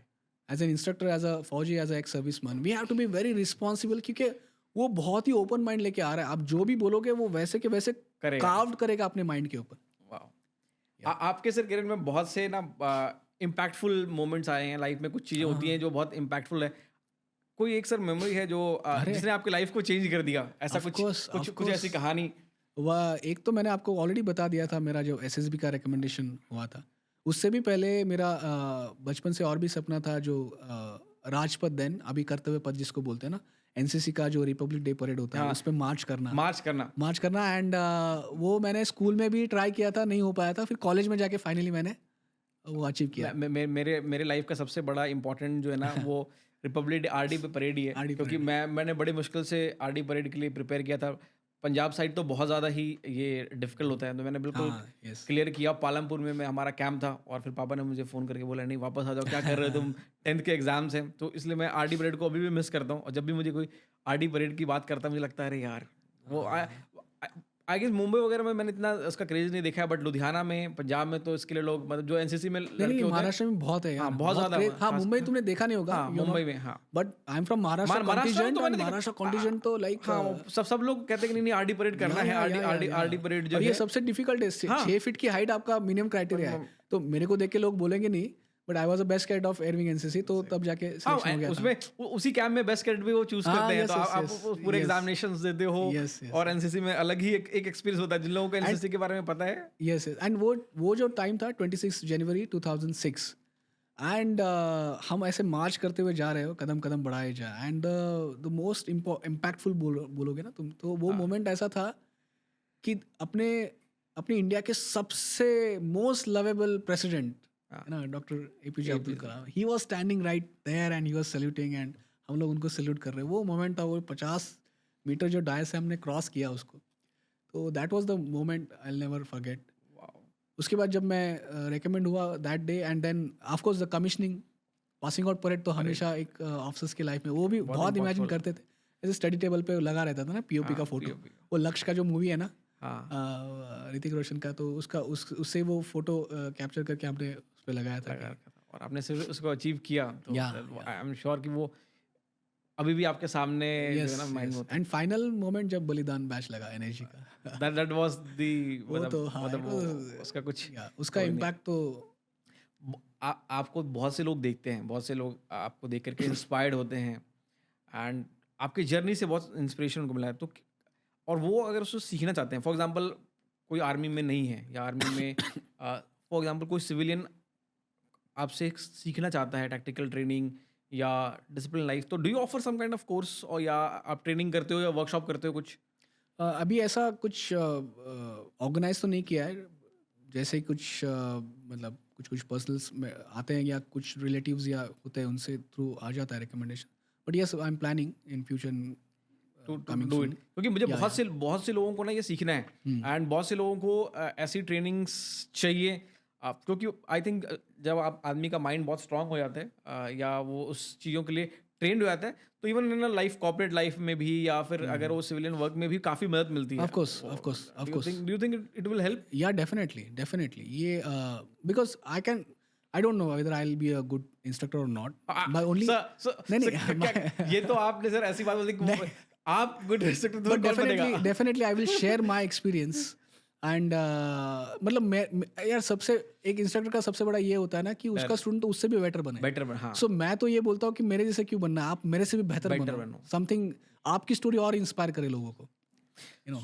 So generally अब मैं सिविलियंस के बारे में बात करता हूँ, जैसे मैं काम करता हूँ या कोई भी कॉर्पोरेट में काम करता है, तो आज का सिचुएशन ना बहुत ज़्यादा स्ट्रेसफुल हो गया है, या एटलीस्ट लोग वर्ड तो इस्तेमाल करते हैं ना, वेरी डिप्रेसिंग हो गया है, बहुत स्ट्रेसफुल हो गया है। व्हाट डू यू रिकमेंड कि अपने आप को कैसे ट्रेन करें, अपने आप को कैसे उस सिचुएशन के लिए प्रिपेयर करें? क्योंकि आपके पास बहुत ज़्यादा एक्सपीरियंस है इन सब चीज़ों का, तो इन जनरल सिविलियन को आप क्या क्या सलाह देंगे ताकि वो इन सब हाई मतलब आपके स्ट्रेस का तो कुछ भी है नहीं, हाँ, मतलब उस सिचुएशन, मतलब जो वो नॉर्मल ऑफिस में सब लोग वो हिट पॉइंट आ जाता है कि अभी शायद इसके बाद डिप्रेशन शुरू हो जाता है। हाँ, मतलब देखो मुझे तो समझ में नहीं आता टू बी वेरी फ्रैंक, क्योंकि मैं एनसीसी में था तब, और उन्होंने ऐसे सिचुएशन में मुझे रखा है तो कि मुझे लगता है लाइफ में कुछ इससे वर्स्ट तो क्या ही हो सकता है। फॉर एग्जांपल अभी मैं लोगों को देखता हूँ, अरे इतना गर्मी है, यहाँ ट्रैवल करना पड़ रहा है, एसी नहीं चल रहा, या रोड में जाना पड़ रहा है। अब मैं एनसीसी के दिन याद करता हूँ कि भाई पूरा दिन कपड़े खोल करके ना ट्रेन कराते थे, और वो तो एनसीसी था, मतलब उससे तो कुछ भी मैं नहीं मानता जो आपने ट्रेनिंग ली है या जो आपने जिससे आप गुजरे हो। तो एज एन सिविलियन उनको आप अगर अपने लाइफ में जिसे वो स्ट्रेस बोलते हैं या जिसे वो टफ मेंटल स्टेट बोलते हैं, उसके लिए प्रिपेयर होने के लिए आप क्या सलाह दोगे उनको? क्या बोलोगे, क्या करना चाहिए अगर किसी को लगता है यार बहुत स्ट्रेसफुल हो रहा है मेरा काम, या बहुत डिप्रेसिंग हो रहा है मेरा काम, तो उनको आप क्या सलाह दोगे? How do they prepare सबसे for that? पहले तो वो उसको देखते हैं कि ये जो स्ट्रेसफुल जो बोलते हैं या डिप्रेसिव बोलते हैं, तो एक तो उसका रीज़न मुझे ये लगता है कि रिपीटेटिव हो रहा है काफ़ी। एवरीथिंग इज़ रिपीटेटिव, बार बार वही चीज़ करने से वो बोरियत सी हो जाती है। बोरियत के होने के बाद फिर वो उसमें मज़ा नहीं आता है, and then you become stressful. And second thing कि आप उस प्रोफाइल में हो कि आपका जो बैंडविड्थ है, जो भी काम आपको मिलते जा रहा है, वो आपके बियॉन्ड आपकी कॉम्पिटेंसी के ऊपर है। ये दो ही सिचुएशन होंगे जिसमें यू फील स्ट्रेसफुल, बिकॉज अगर आप every time you are doing something new, you will always excited, तो वो स्ट्रेस आएगा नहीं। तो काफ़ी सारा रिपीटेटिव सा हो रहा है, तो एक साइकिल सी बन गई है, एंड फिर एक पॉइंट आ जाता है कि यू बिकम सो स्ट्रेसफुल कि यार क्या कर रहा हूँ मैं। एंड सेकेंड कि आपको जो भी आप जिस प्रोफाइल में हो वो इतना स्ट्रेसफुल है कि आपकी जो कॉम्पिटेंस है, आपका जो बैंडविड्थ है, उससे बाहर जा रहा है ना, आप हैंडल नहीं कर पा रहे हो। ये दो सिचुएशन मुझे लगता है कि तभी आपको वो हाई स्ट्रेस पॉइंट आ जाता है। तो मुझे तो ये लगता है कि ग्रैटिट्यूड जो है ना, practice gratitude, this will definitely not only melt the stress, it will just blow your mind. ऐसे एक्सपीरियंस देता है ग्रैटिट्यूड। हाथ जोड़ के बस ये काउंट करते जाओ कि यार मेरे कलीग के तो माँ बाप भी नहीं, मेरे माँ बाप हैं, मेरे पेरेंट्स हैं। देर आर मेरी मतलब जो भी आपका एज लिमिट है, लड़का लड़की जो भी है, कि मेरे एज के आज जितने भी लड़के हैं या लड़कियां हैं, किसी को ये जॉब भी नहीं मिल रहा है, ये कंपनी में भी नहीं मिल रहा, आज इतनी तनख्वाह भी नहीं मिल रही। There are millions of people जिनको एक वक्त की रोटी नहीं मिल रही है, वो रोटी के लिए तरस रहा है कि आज सवेरे तो खा लिया, कल का पता नहीं। I mean so much better situation. ऐसी कंट्रीज है कि ऊपर से ऐसा मिसाइल आके गिर गया और फट जाएगा तो मेरे चितड़े उड़ जाएंगे। ऐसी दर्दनाक मौत के अंडर में रह रहा हूँ, वो स्ट्रेस तो अलग ही है ना, जो मिडिल ईस्ट में देख रहे हैं हम। मैं जिस सिटी में हूँ, मैं जिसमें हूँ, कितना वो मतलब पीसफुल है। मैं जो चाहे बोल सकता हूँ, जो चाहे सेल्फी कर सकता हूँ। आई एम सो ग्रेटफुल, है ना, कि और उससे भी ज़्यादा कि मुझे भगवान ने तो सब कुछ दिया यार, हाथ पैर आँख नाक कान, बहुत से ऐसे बच्चे मैं जस्ट जिस दिन पैदा हुआ या जिस दिन पैदा हुई उसी टाइम पे हज़ारों ऐसे बच्चे पैदा हुए जिनके हाथ पैर नहीं थे, जिनको मेंटली रिटार्डेड बनाया गया, है ना? वो तो वैसे स्पेशल होते हैं, बट एनीवेज वो कुछ ऐसे बेसिक चीज़ें भी नहीं कर पाते, खुद के हाथ से खाना नहीं खा पाते। और मैं तो मतलब मुझे तो एवरीथिंग इज गॉड, क्या किस बात का स्ट्रेस है यार, है ना? I think so if you practice gratitude ना, तो स्ट्रेस तो भाग जाएगा दोस्तों, भाग जाएगा। कोई जरूरत ही नहीं उसकी, तो मतलब आई थिंक हमें थैंकफुल होना चाहिए जो हमें हाँ, चीज़ें you मिला है। start और counting. हाँ, काउंटिंग। ये मेरे लाइफ में ये फेज़ आज से 5-6 साल पहले आया। मुझे लगता था कि अरे मैं इतना कुछ कर रहा हूँ, फिर देन आई रियलाइज़ कि भाई मैं तो लोगों से काफ़ी ज़्यादा प्रिविलेज हूँ। तो ये तो कुछ भी नहीं है। ये तो जिसे लोग स्ट्रेस कह रहे हैं, मुझे ऐसा लगता है वो अपॉर्चुनिटी आपको मिला हुआ है। लोग उस exactly. Opportunity even in a worst day, मुझे लगता है लोगों के जो सबसे बुरे दिन होते हैं ना, जिसे बोलते हैं बुरा दिन चल रहा है, कोई उसके सपने देख रहा है कि काश ऐसे बुरे दिन मेरे आ जाए, है ना? ऐसे पूरे दिन मेरे, हाँ, मेरे आ जाए। कई लोग ये सोचते हैं, कह रहे जो लोग मेरे को 4 व्हीलर में जाना है। हाँ, मैं भी 4 व्हीलर, मैं लोगों को देखता हूँ फ्लाइट में आ रहे हैं, फ्लाइट लेट होगी उनकी, वो बैठ करके कह रहे हैं अरे मेरा फ्लाइट लेट हो गया है। मैं सोच रहा हूँ भाई लोगों को ट्रेन में धक्के खाने पड़ रहे हैं, उनको टिकट नहीं मिल रहा, और आप किस बात की कंप्लेंट कर रहे हो? सेकंड का रिजर्वेशन मिल गया, वो खुश है। हाँ, और आप कह रहे हो कि स्ट्रेसफुल है। चलिए, सिचुएशंस होती हैं। I want to share one incident इसमें ना, व्हाई, मतलब because I have experience this, I will not share which I have not experienced, ठीक है? एनर्जी प्रोबेशन में एक बहुत इंपॉर्टेंट टेस्ट होता है, battle obstacle course. It's a very tough course, 26 course obstacles होते हैं, and energy obstacles are very tough actually. तो उसमें हमेशा मैं फिजिकली, मतलब उसमें इतना एग्जस्ट होता था। एक ऑब्स्टेकल वहाँ पे होता है 26 फीट वॉल, उसमें भी काफ़ी मैं गिरता था। मेरा नेक्स्ट डे टेस्ट था, पता नहीं क्या होने वाला था। अगर मैं फेल हो गया तो immediately I was out. Initial में तो मेरे 32 मिनट में टाइमिंग लेता था, और 2-3 ऑब्स्टेकल फेल भी होता था, और वहाँ पे हमको 18 मिनट के अंदर कंप्लीट करना है वो। मतलब मुझे कम से कम 14 मिनट का टाइम रिड्यूस करना है, एक सेकंड रिड्यूस करना is very difficult. You can ask any runner कि साला 1 सेकंड 10 सेकंड्स के से भी कितना वो फ़र्क पड़ता है। मैं जस्ट बैठा था स्टार्टिंग लाइन पे, एंड शुरू होने वाला था, विसल बजने वाली थी। मुझे पता है मेरे सामने मेरा फ्यूचर है, तो आज मैं यहाँ पे बैठा हूँ। अगर मैं ये क्रॉस कर दिया मैंने, और उस टाइमिंग के अंदर क्रॉस किया, तभी मैं आगे बढ़ूंगा प्रोफेशन में, नहीं तो यहीं से मेरा बोरिया बिस्तर बांध और बैक टू यूनिट। बट तब नर्वसनेस आना चाहिए, तब थोड़ा सा भगवान को यार याद करो, ये करो वो करो, कि प्लीज़ ताकत दे दे, ऐसे दे दे। It was completely different. मैंने हाथ जोड़े और अचानक से I started feeling a gratitude, कि बहुत से ऐसे लोग हैं जो आर्मी ज्वाइन ही नहीं कर पाए। I am commission officer. बहुत से ऐसे लोग हैं मेरे ही कोर्समेट्स है जिनको एनर्जी में आना है, जिनको नहीं आ पा रहे हैं। बहुत से ऐसे लोग हैं जिनको ये करना है, ये चीज़ें करनी है, एलिट ऑफ द फोर्स है। एटलीस्ट मैं इस ऑब्स्टेकल पे बैठा हूँ, ये मौका मेरे को भगवान ने दिया। I am so grateful. मैं तो हाथ जोड़े एंड मैंने कहा कि थैंक यू सो मच इस जगह पे लाने के लिए मेरे को। आगे क्या होगा मुझे पता नहीं। एंड आगे ऐसा हुआ, 18 नहीं, मैंने 14 मिनट में कर दिया वो। वाओ, सुपर एक्सीलेंट में आ गया मैं। वाओ। एंड मेरे बाकी के टीम मेंबर्स भी मतलब दे वर सो हैप्पी कि साहब आप तो मतलब आज तो छा गए, आप तो उड़ रहे थे। In fact gratitude made all those obstacle a way for me. जिसको ऑब्स्टेकल बोलते हैं कि ये आपकी बाधाएं हैं आपके रास्ते में, वो ग्रैटिट्यूड ने उस बाधाओं को मेरे को रास्ता बना दिया। वो मेरे को बोल रहे थे कि come, this is the way, come climb, this is the way. So ये पावर है, I have experience this, that's why. That is amazing sir. मैं एक कॉम्प्लीमेंट देना चाहूँगा सर। ऑल्दो आप कॉर्पोरेट्स का काम करते हैं, मुझे लगता है आपको फुल टाइम ना कॉर्पोरेट ट्रेनर होना चाहिए। क्योंकि बहुत से जो कॉर्पोरेट्स के लोग हैं उनको आपकी सर्विसेज की ना ज़रूरत है। आई एम श्योर आप ना one of the best corporate trainer बनोगे। क्योंकि नहीं, नॉट जस्ट मिलिट्री, बट आपके पास जो डीप नॉलेज है ना इन सब चीज़ों के बारे में, हमारे कल्चर के बारे में, रियल लाइफ एक्सपीरियंसेस के बारे में, ग्रेटिट्यूड के बारे में, इसका जो कॉम्बिनेशन है, आई थिंक आप one of the best corporate trainer बनोगे। और आई एम श्योर आपके माइंड में कहीं ना कहीं चल रहा होगा, तो is there something in the pipeline, future में कुछ प्लान है इसके बारे में? पाइपलाइन में तो है ऑफ कोर्स, फ्यूचर So में you are planning some planning, जो आप करने के लिए इसके बारे में? yes we are planning, let's see in the future। अभी तो कुछ मैं ज़्यादा डिस्क्लोज नहीं कर पाऊंगा, but definitely, and you will be also part of it। Yes, wow, amazing। ये तो इट्स अ टॉप सीक्रेट, हम इसे अभी डिस्क्लोज नहीं करना चाहते, बट मैं अपने आप को रोक नहीं सका पूछने के लिए, तो मैंने से पूछ लिया। तो जिससे अभी बहुत से लोग वीडियोस देख रहे होंगे, किसी को आर्मी ज्वाइन करना है या किसी को स्पेशल फोर्सेस ज्वाइन करना है या टैक्टिकल में अपनी लाइफ में एक करियर बनाना है, उनको आप क्या पीस ऑफ एडवाइस देना चाहोगे? हाउ टू परस्यू इट, कैसे जाना चाहेगा अगर कोई अभी तो जैसे सोशल मीडियाज या वगैरह ओपन सोर्स पे तो सब इन्फॉर्मेशन अवेलेबल है कि क्या क्या कैसे कौन से एग्ज़ाम्स होती है, कौन सी एंट्रीज होती है। जैसे 12th के बाद एनडीए है, ग्रेजुएशन के बाद सीडीएस है, तो उसका कुछ सिलेबस वगैरह होता है, यू हैव टू प्रिपेयर। एक तो रिटन टेस्ट होता है, उसके बाद सर्विस सिलेक्शन बोर्ड इंटरव्यू होता है। आई थिंक सारे एस्पिरेंट्स को भी ये सब पता होगा। बट एडवाइस तो आई don't no, but I will share कि मैंने कैसे अचीव किया था।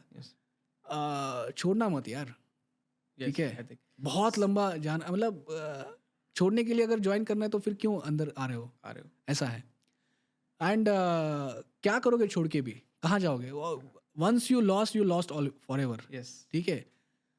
पूरी जान झोंक देना उसमें, क्या होगा? ज़्यादा से ज़्यादा फेल ही हो जाओगे, नहीं कर पाओगे ना। It's okay, you can live with the failures, you should not live with the regrets. कि सारा एक थोड़ा सा और 1 घंटा अगर मैं उस रात को थोड़ा और एक्स्ट्रा जग जाता, ये चीज़ें पढ़ लेता, तो शायद मैं क्लियर कर पाता, ठीक है? 1 घंटा नहीं, मैंने 10 घंटे में तो सोया ही नहीं, पूरी कोशिश जान लगा दी। इससे आगे और मैं कुछ भी नहीं कर पाता था, बट ठीक है, नहीं हो पाया, दैट्स फाइन, ओके। वाह सर, ये तो कमाल का था। एंड दूसरा, if I can do it, anybody can do it. मतलब मैं तो सर आपकी बातें सुन के ना, आई वाज सो इंस्पायर्ड। आपने बोला कि 7 अटेम्प्ट में मतलब 7 अटेम्प्ट देना ही अपने आप में बड़ी बात है। मतलब आई कैन नॉट इमेजिन कि आपके अंदर जो विल पावर है सर, क्या कमाल का रहा होगा। हाँ, तो ये बहुत क्लियर था यार राजेश, कि क्या होगा कि लास्ट अटेम्प्ट ही है ना, फेल ही हो जाऊंगा ना। कोई सिविलियन में कहीं कोई ऐसा काम करता बैठता मैं, बट अगर मैंने वो नहीं दिया होता कि छोड़ो यार, नहीं हो रहा है ना, कुछ और देखते हैं, एमबीए वगैरह कर लेते हैं, वो तो सब ट्रेंडिंग भी था वो तब।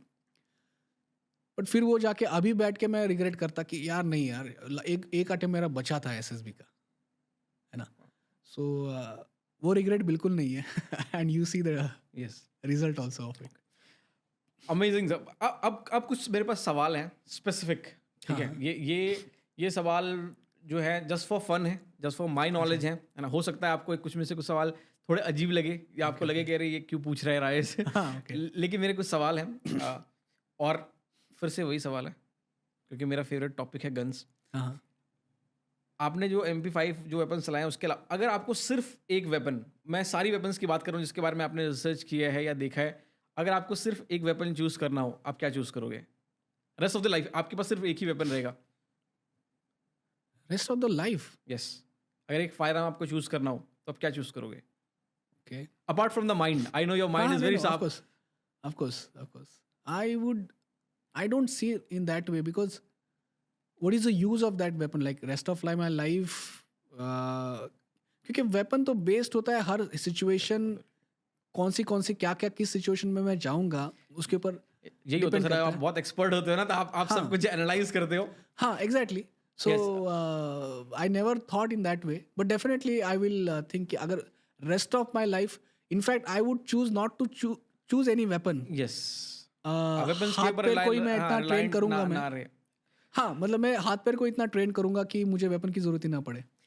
अब कुछ चीज़ें हैं सर जो सब मिलिट्री से हैं। आई एम नॉट श्योर कि आप सबके आंसर बता पाओगे पब्लिकली या नहीं, बट मैं मेरे कुछ सवाल हैं। इंडियन जो स्पेशल फोर्सेस है, हमारी जो आर्मी है, वो वर्ल्ड के दूसरे स्पेशल फोर्सेस से कैसे अपार्ट है? क्या अलग है उनमें और क्या हमारी क्या खासियत है सर? ओके, मैं अभी आई मे साउंड कि मैं बोस्ट कर रहा हूँ, बट ऐसा नहीं है। जितना भी मैंने जॉइंट ट्रेनिंग में भी फॉरेन आर्मी के साथ काम किया है, Indian arm forces are the most respected in the world. उसका रीज़न ये है, ये फैक्ट्स है, फैक्ट्स के ऊपर हम बात करेंगे। Just because I am from the army ऐसा नहीं है। कि अभी जैसे 99 कारगिल की बात की थी हमने, तो जो ये पाकिस्तान आर्मी की जो उनके मतलब सोल्जर्स ही लड़े थे भेस बदल के मिलिटेंट्स के आड़ में, they did not accepted their dead bodies. ऐसा कभी नहीं होगा इंडियन आर्मी के साथ। मतलब मैं इतना, मुझे भरोसा है मेरे आर्मी के ऊपर, मैं दुनिया के किसी भी कोने में लड़ रहा हूँ और मुझे कुछ भी हो जाता है, my army will take care of my family, yes, मेरे जितने डिपेंडेंट्स हैं उनको अच्छे से टेक केयर करेगी, ये मुझे बहुत भरोसा है। दूसरी चीज़, दुनिया के किसी भी कोने में हूँ मैं, वहाँ से भले ही मैं अगर मेरी जान भी चली जाए, मेरी डेड बॉडीज़ को लेके आएंगे और पूरे ऑनर के साथ, रिस्पेक्ट के साथ मेरे को कंट्री में वो सब मिलेगा। एंड दूसरा, मुझे तो और भी ज़्यादा ये लगता है कि हमारे सिटीजन्स भी बहुत ग्रेटफुल है इस चीज़ को, यस, ठीक है? तो उन्होंने ये देखा भी है, तो इसलिए ये किसी आर्मी में इतना इतना जज्बा नहीं है अपने लोगों के लिए। यस, और दूसरा, वाई इट इज़ बेस्ट, कितनी सारी लैंग्वेजेस हैं, कोई तमिल बोल रहा है, कोई डोगरा बोल रहा है, कोई मणिपुरी है, कोई महाराष्ट्रियन है, लेकिन सभी को लोग एक ही ऑर्डर फॉलो कर रहे हैं, है ना? उनका लीडर कोई भी किसी भी कास्ट क्रीड, किसी का भी हो, जगह से हो, हम लोगों के अंदर सब अलग अलग डिफरेंट टाइप ऑफ लोग हैं और सब मिलकर के साथ काम कर रहे हैं। आई थिंक ये हमें apart that makes the best, because ये बहुत चैलेंजिंग सिचुएशन। मैं यूएस को बोल देता हूँ, आप इतने लैंग्वेज को एक साथ मिला के इनको ट्रेन करके एक ही वॉर के लिए फाइट करने के लिए तैयार करो, इट्स वेरी डिफिकल्ट। उनका एक ही कॉमन इंग्लिश लैंग्वेज है ना? I think that's amazing. Sir, अभी आपने पाकिस्तान के बारे में बात किया और उन्होंने बोला कि उनके ही आर्मी के पर्सन्स थे या जो उन्होंने एक्सेप्ट नहीं किया कि आर्मी के थे, तो उससे मुझे कुछ याद आया कि पीएमसी, प्राइवेट मिलिट्री कंपनी, उसके बारे में आपका क्या सोच है एंड क्या लगता है कि वो हमारे इंडियन डिफेंस को इस्तेमाल करना चाहिए और क्या वो थ्रेट हैं या हमारे लिए एसेट हो सकते हैं? What your take on that? ये इसका भी काफ़ी डिस्कशन चल रहा है, मतलब मीडियाज में, not in the arm forces में बोल रहा हूँ, बट जैसे अभी ये रशिया का, probably you must have, war चल रहा है, उसमें बहुत सारे वो पीएमसी के वैगनर ग्रुप का काफ़ी बाहर आ गया था। बाहर आ रहा है।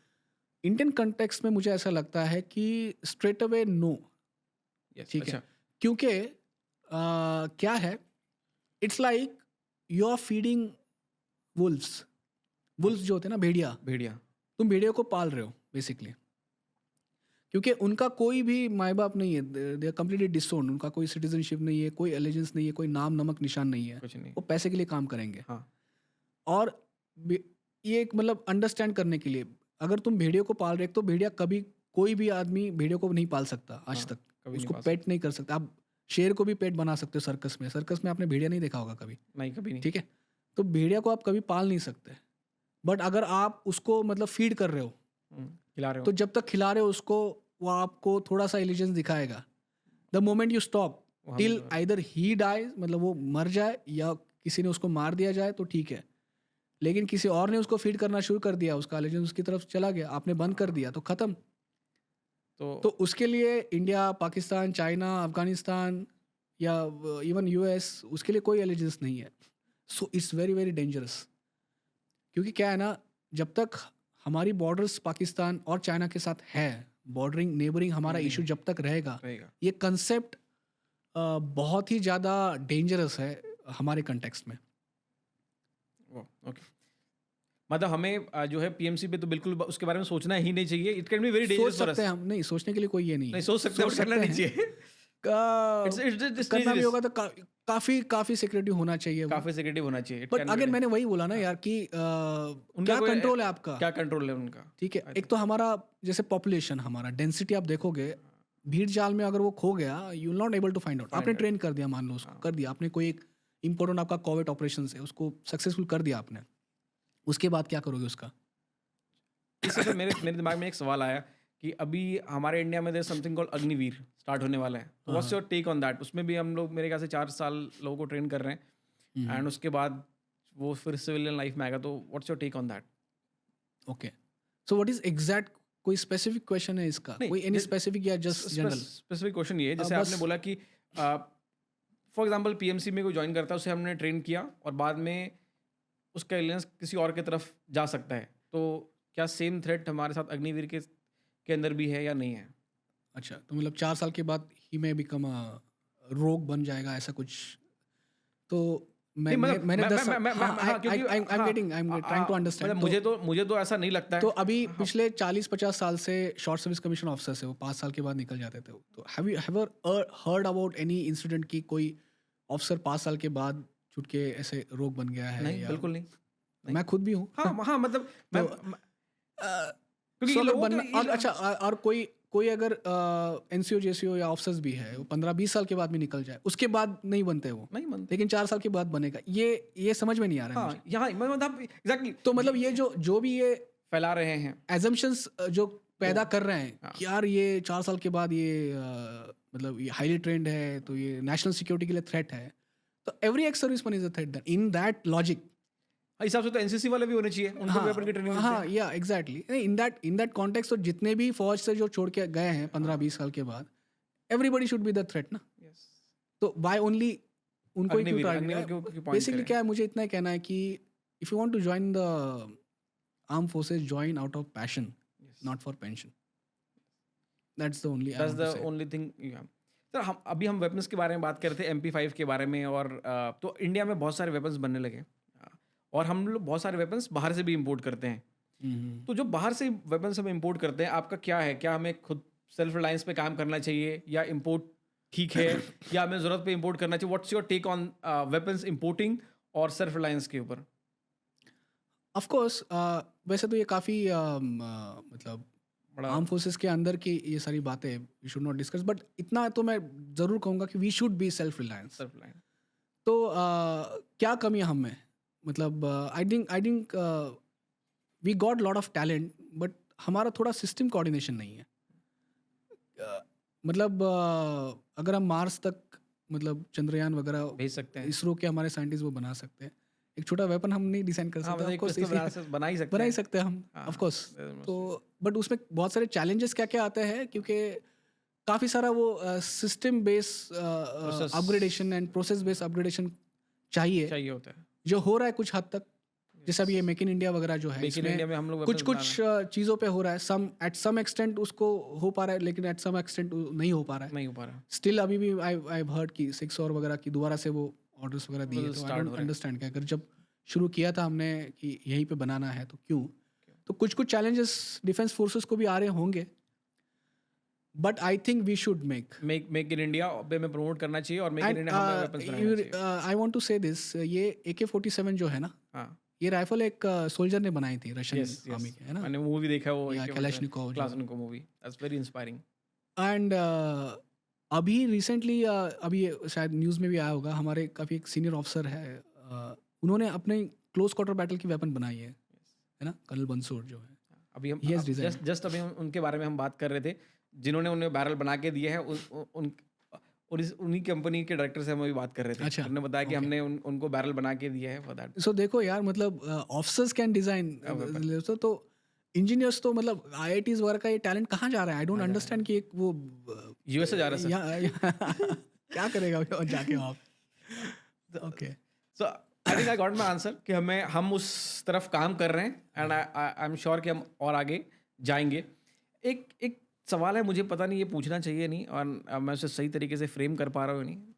आई थिंक इंडियन सिक्योरिटी के लिए जो सबसे बुरा समय था वो 26/11 था। आई थिंक इट वॉज अब अवॉइड हो सकता था, या हमने उससे बहुत कुछ सीखा।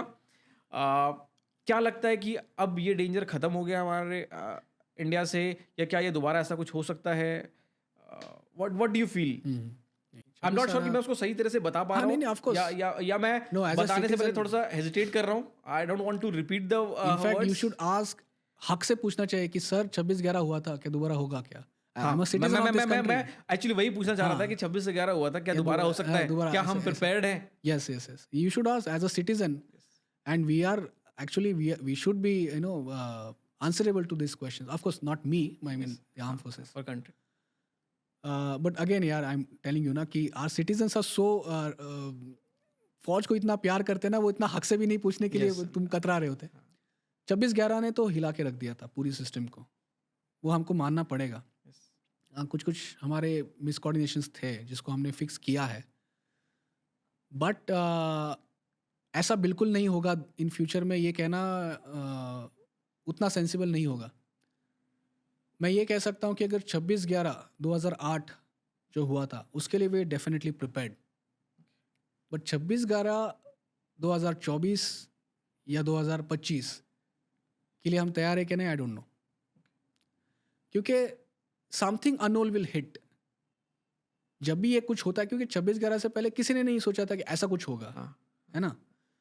सेम हैपन्स मतलब जो अक्षरधाम टेम्पल हो गया, या उससे पहले भी जैसे हाईजैक्स हो गए थे, या उससे पहले भी जैसे blue star operation blue star, जो वो सब, ये सब इंसिडेंट्स है जिनसे ऑपरेशन ब्लू स्टार नहीं होता तो शायद एनर्जी नहीं बनती, या Yes. जो हमारे जो एक्स प्राइम मिनिस्टर का असैसिनेशन होगा, अगर मतलब सब ये avoid सारी हो सकता चीज़ें है। थी, मतलब कि एसपीजी, एनएसजी कि होने के बाद हमने उसको रिएक्ट किया है ना? हाँ we should have a system कि we must anticipated this all this things होने से पहले ही. पहले when we got the talent, we have the people, we have the competency, but still वो अभी तक वो कोऑर्डिनेशन बैठ नहीं पा रहा बैठ है. नहीं वो पा रहा, बहुत कुछ हो सकता है, हाँ, हो नहीं पाया। हो नहीं पा सर रहा है. सर आप लुक लाइक आपने बहुत सारा ना अर्बन अफेयर के बारे में, वॉरफेयर के बारे में रिसर्च किया है। आई थिंक जब हम बॉर्डर पे लड़ते हैं और जब हम अर्बन एरियाज में लड़ाई करते हैं तो बिल्कुल सिचुएशन बहुत डिफरेंट हो हाँ, जाता ऑफ है। कोर्स. और क्योंकि आपने बोला डायरेक्ट सवाल पूछो, मैं जानना चाह रहा हूँ क्या हम अर्बन वॉरफेयर के लिए तैयार हैं एज ए इंडिया, और क्या इसको और सुधारा जा सकता है? डेफिनेटली What's your take इसको on that? सुधारा तो डेफिनेटली जा सकता है, एंड वी आर प्रिपेयर्ड. यार मैं वही बोला ना कि ये जो बलिदान लगा है ना, कि what ever the situation, last responder कौन है? कि एनर्जी है. तो जो भी सिचुएशन सामने आ जाएगी, वी विल हैंडल इट. कोई और दूसरा आएगा ही नहीं है. तो in that context we are prepared. हाँ, बट उसको बेहतर बनाना जा सकता है कि नहीं? Definitely technology wise, training wise, weapon equipment wise, तो और उसमें lot of scope to upgrade. But यार सबसे खासियत बात ये ना अपनी फौज की ना, कि our men, our troops and our even officers, वो इतना जुनून, इतना भरा पड़ा है ना वो, कि नहीं भी कुछ दोगे तब भी यार हम लड़ लेंगे, ऐसा है वो, लड़ लेते हैं। है ना? कितनों को मारेगा वो, कितनों को मार पाएगा? 1 2 3 4 हम और खड़े हो जाएंगे वहाँ पे. सो ऑफ कोर्स वो अभी वो सिचुएशन से हम बहुत बेहतर है. 26/11 से तो बहुत आगे निकल चुके हैं हम लोग. We have really improved a lot, and even the state security also improved a lot. उन्होंने भी काफ़ी सारे एक्शंस लिए. बट अगेन वही है कि we are a big country यार, बिग कंट्री. हमारे अलग, बहुत अलग अलग अलग सिस्टम चलते हैं. मतलब जैसे महाराष्ट्र का फोर्स 1 है, और उड़ीसा के अगर जो वहाँ के जो सेटअप्स है, उनकी जो काउंटर टेररिज्म यूनिट है। फोन्स है, उसमें बहुत डिफरेंस होगा लैंग्वेज के साथ. मतलब जो फायरिंग मैं मुंबई में करूँगा, वही सेम फायरिंग टेक्निक्स मैं कश्मीर में नहीं कर सकता, क्योंकि बुलेट के ऊपर ह्यूमिडिटी, टेम्परेचर, प्रेशर का असर पड़ता है. असर पड़ता है। कश्मीर के ऊपर -डिग्री में जाएगा टेम्परेचर. लद्दाख, कश्मीर और लद्दाख में भी बहुत डिफरेंस है. यस, ठीक है, वहाँ पे ड्राइनेस ज़्यादा है, माउंटेन्स है, बहुत ज़्यादा। प्लेन है. यहाँ पे डेंसिटी, पॉपुलेशन ज़्यादा है. तो हर चीज़ का वो फायरिंग के ऊपर भी असर पड़ता है. तो बहुत ही कस्टमाइजेशन है एवरीवेयर. यस, उसको सिंक्रोनाइजेशन करना is the biggest challenge. Some level पे है, सम लेवल पे करना ज़रूरी है. आजकल सर मैं देखता हूँ ना, आप सोशल मीडिया पे काफ़ी एक्टिव रहते हो। तो आजकल बहुत से लोग सिर्फ सोशल मीडिया को देख करके ना आर्मी ज्वाइन करना चाहते हैं। आप देखोगे सब आर्मी के पर्सन्स को देखते हैं, और यंग लोगों में ना काफ़ी जोश जो था एटलीस्ट अब वो दिखा पाते हैं। पहले क्या था कि दिखाने के चांसेस कम थे, अब वो बहुत ज़्यादा इंस्पायर्ड होते हैं। और जो इस वीडियो को देख रहा है या फिर जो लोग देखते हैं वीडियोस को, और अगर उसे आर्मी ज्वाइन करना है, स्पेशल फोर्सेस ज्वाइन करना है, आप क्या एडवाइस देना चाहोगे उसे? You must join, you should join and prepare very hard for it. But क्या है ना, सोशल मीडिया, मुझे जितना मेरे हिसाब से बेस्ट ऑफ माई नॉलेज, जितने भी चैनल्स है ना, वो हर कोई अपना अपना एक एजेंडा लेके चलता है. उसका एक वो दिख जाता है. अभी now we can understand. Yes, youngsters नहीं अंडरस्टैंड कर पाते.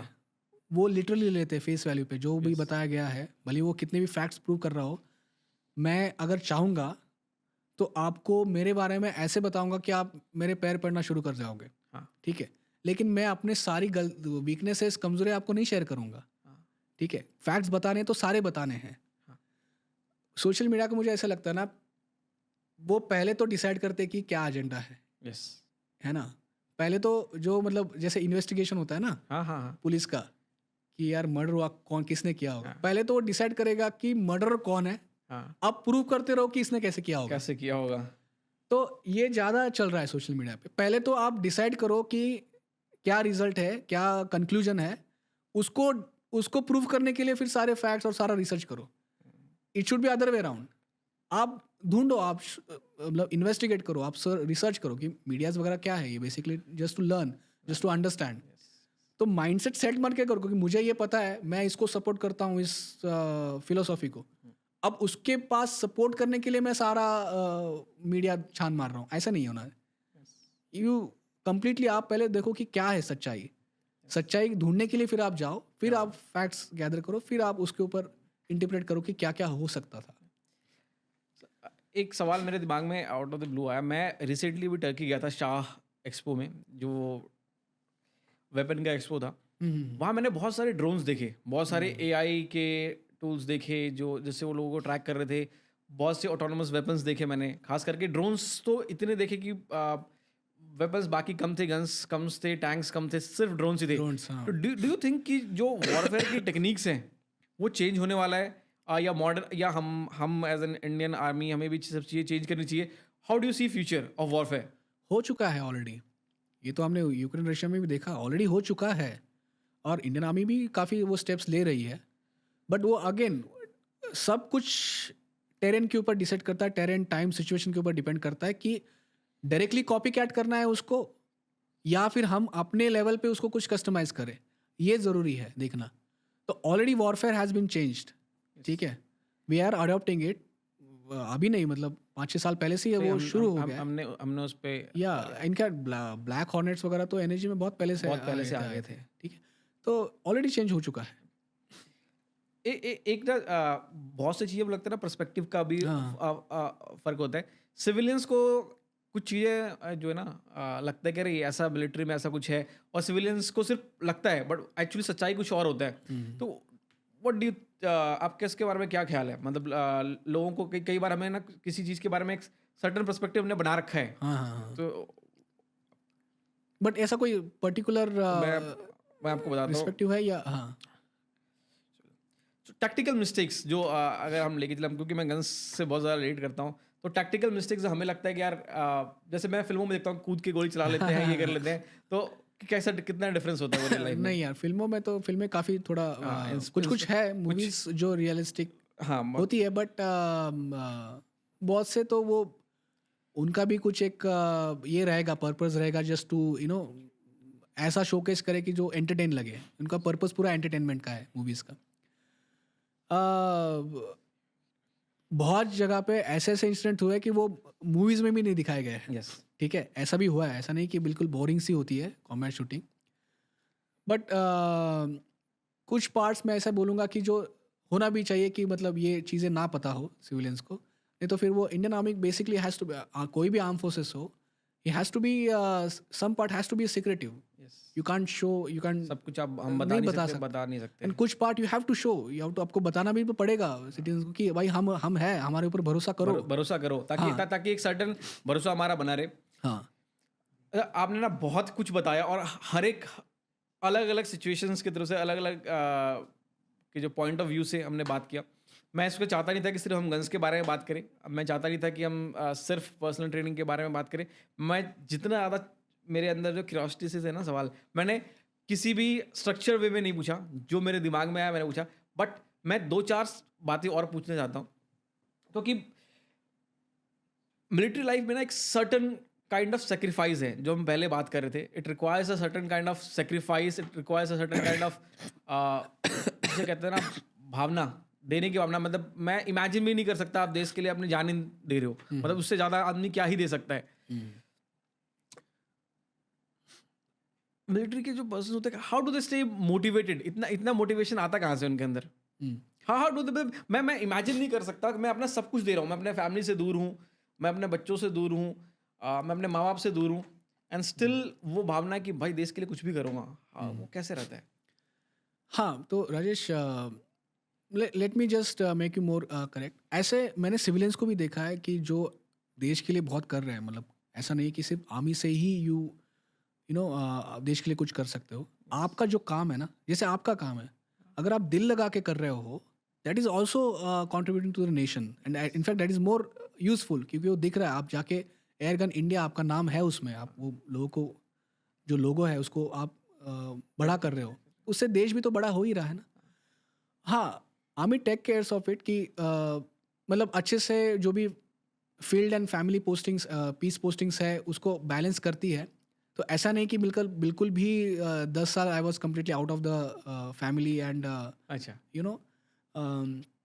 बट अगर आप किसी को, मैंने वही बताया ना कि तुमने जैसे कहा कि सैक्रिफाइस है ना, बहुत सैक्रिफाइस करना वगैरह पड़ता है. अगर आप किसी चीज़ को चाहते हो, इफ़ यू लव समथिंग, तो ये सैक्रिफाइस नहीं लगेगा. हाँ, लेकिन अगर आप उस चीज़ को चाहते ना फिर भी वो कर रहे हो तो तो यार सवेरे उठ के तैयार होना ऑफिस के लिए भी बड़ा सैक्रिफाइस है. यस. तो दैट इज़ अ डिफरेंस कि आप do you love your job और नॉट. ये क्वेश्चन सबसे इंपॉर्टेंट. यस. तो भले आप जो भी आपका बिजनेस हो, आपका कुछ भी छोटा सा भी कुछ भी हो, छोटा बड़ा जो भी हो, अगर आप दिल से कर रहे हो, you are contributing to the nation anyway. ठीक है. So love is very important. Sir, आखिरी सवाल, सिर्फ एक एडवाइस अगर आपको देना है आज के यंगस्टर्स को, यूथ को, आप क्या देना चाहेंगे? Just a message.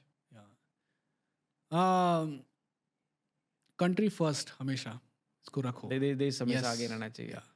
Do whatever you want to do. ठीक है. But if it is going against the nations, तो नहीं. Please stop it. हाँ, डोंट डू इट. देश क्योंकि सबसे आपका ऊपर है. एग्जिस्टेंस, आपकी आइडेंटिटी इससे है. देश से.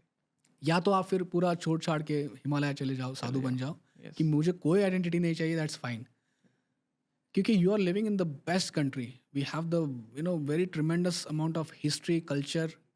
तो जो भी करना है पैशन के साथ करो. अनवेवरिंग डेडिकेशन होना चाहिए. You can achieve anything you want. Thank you so much sir, आपने इतना टाइम दिया और इतने प्यार से समझाया बहुत सी चीज़ें. I am so much thankful कि मैं आपके साथ बैठ सका, और मैं उम्मीद करता हूँ कि मैं ऑफ द कैमरा भी मैं आपके साथ बैठ के बातें करूँ. मुझे आपसे बात करने का ना मुझे और भी मौके मिले. आई जस्ट होप कि मुझे ऐसे मौके मिले. मैं आपसे बहुत सी चीज़ों पे बहुत सारा बात करना चाहता हूँ. मे भी कुछ बातें हम कैमरे पे नहीं कर सकते हैं है ना, खास करके आपके पास वैसे बातें बहुत सारी होंगी. आई होप मैं आपसे मिलता रहूँ. Thank you so much for giving your time. Thank you so much sir.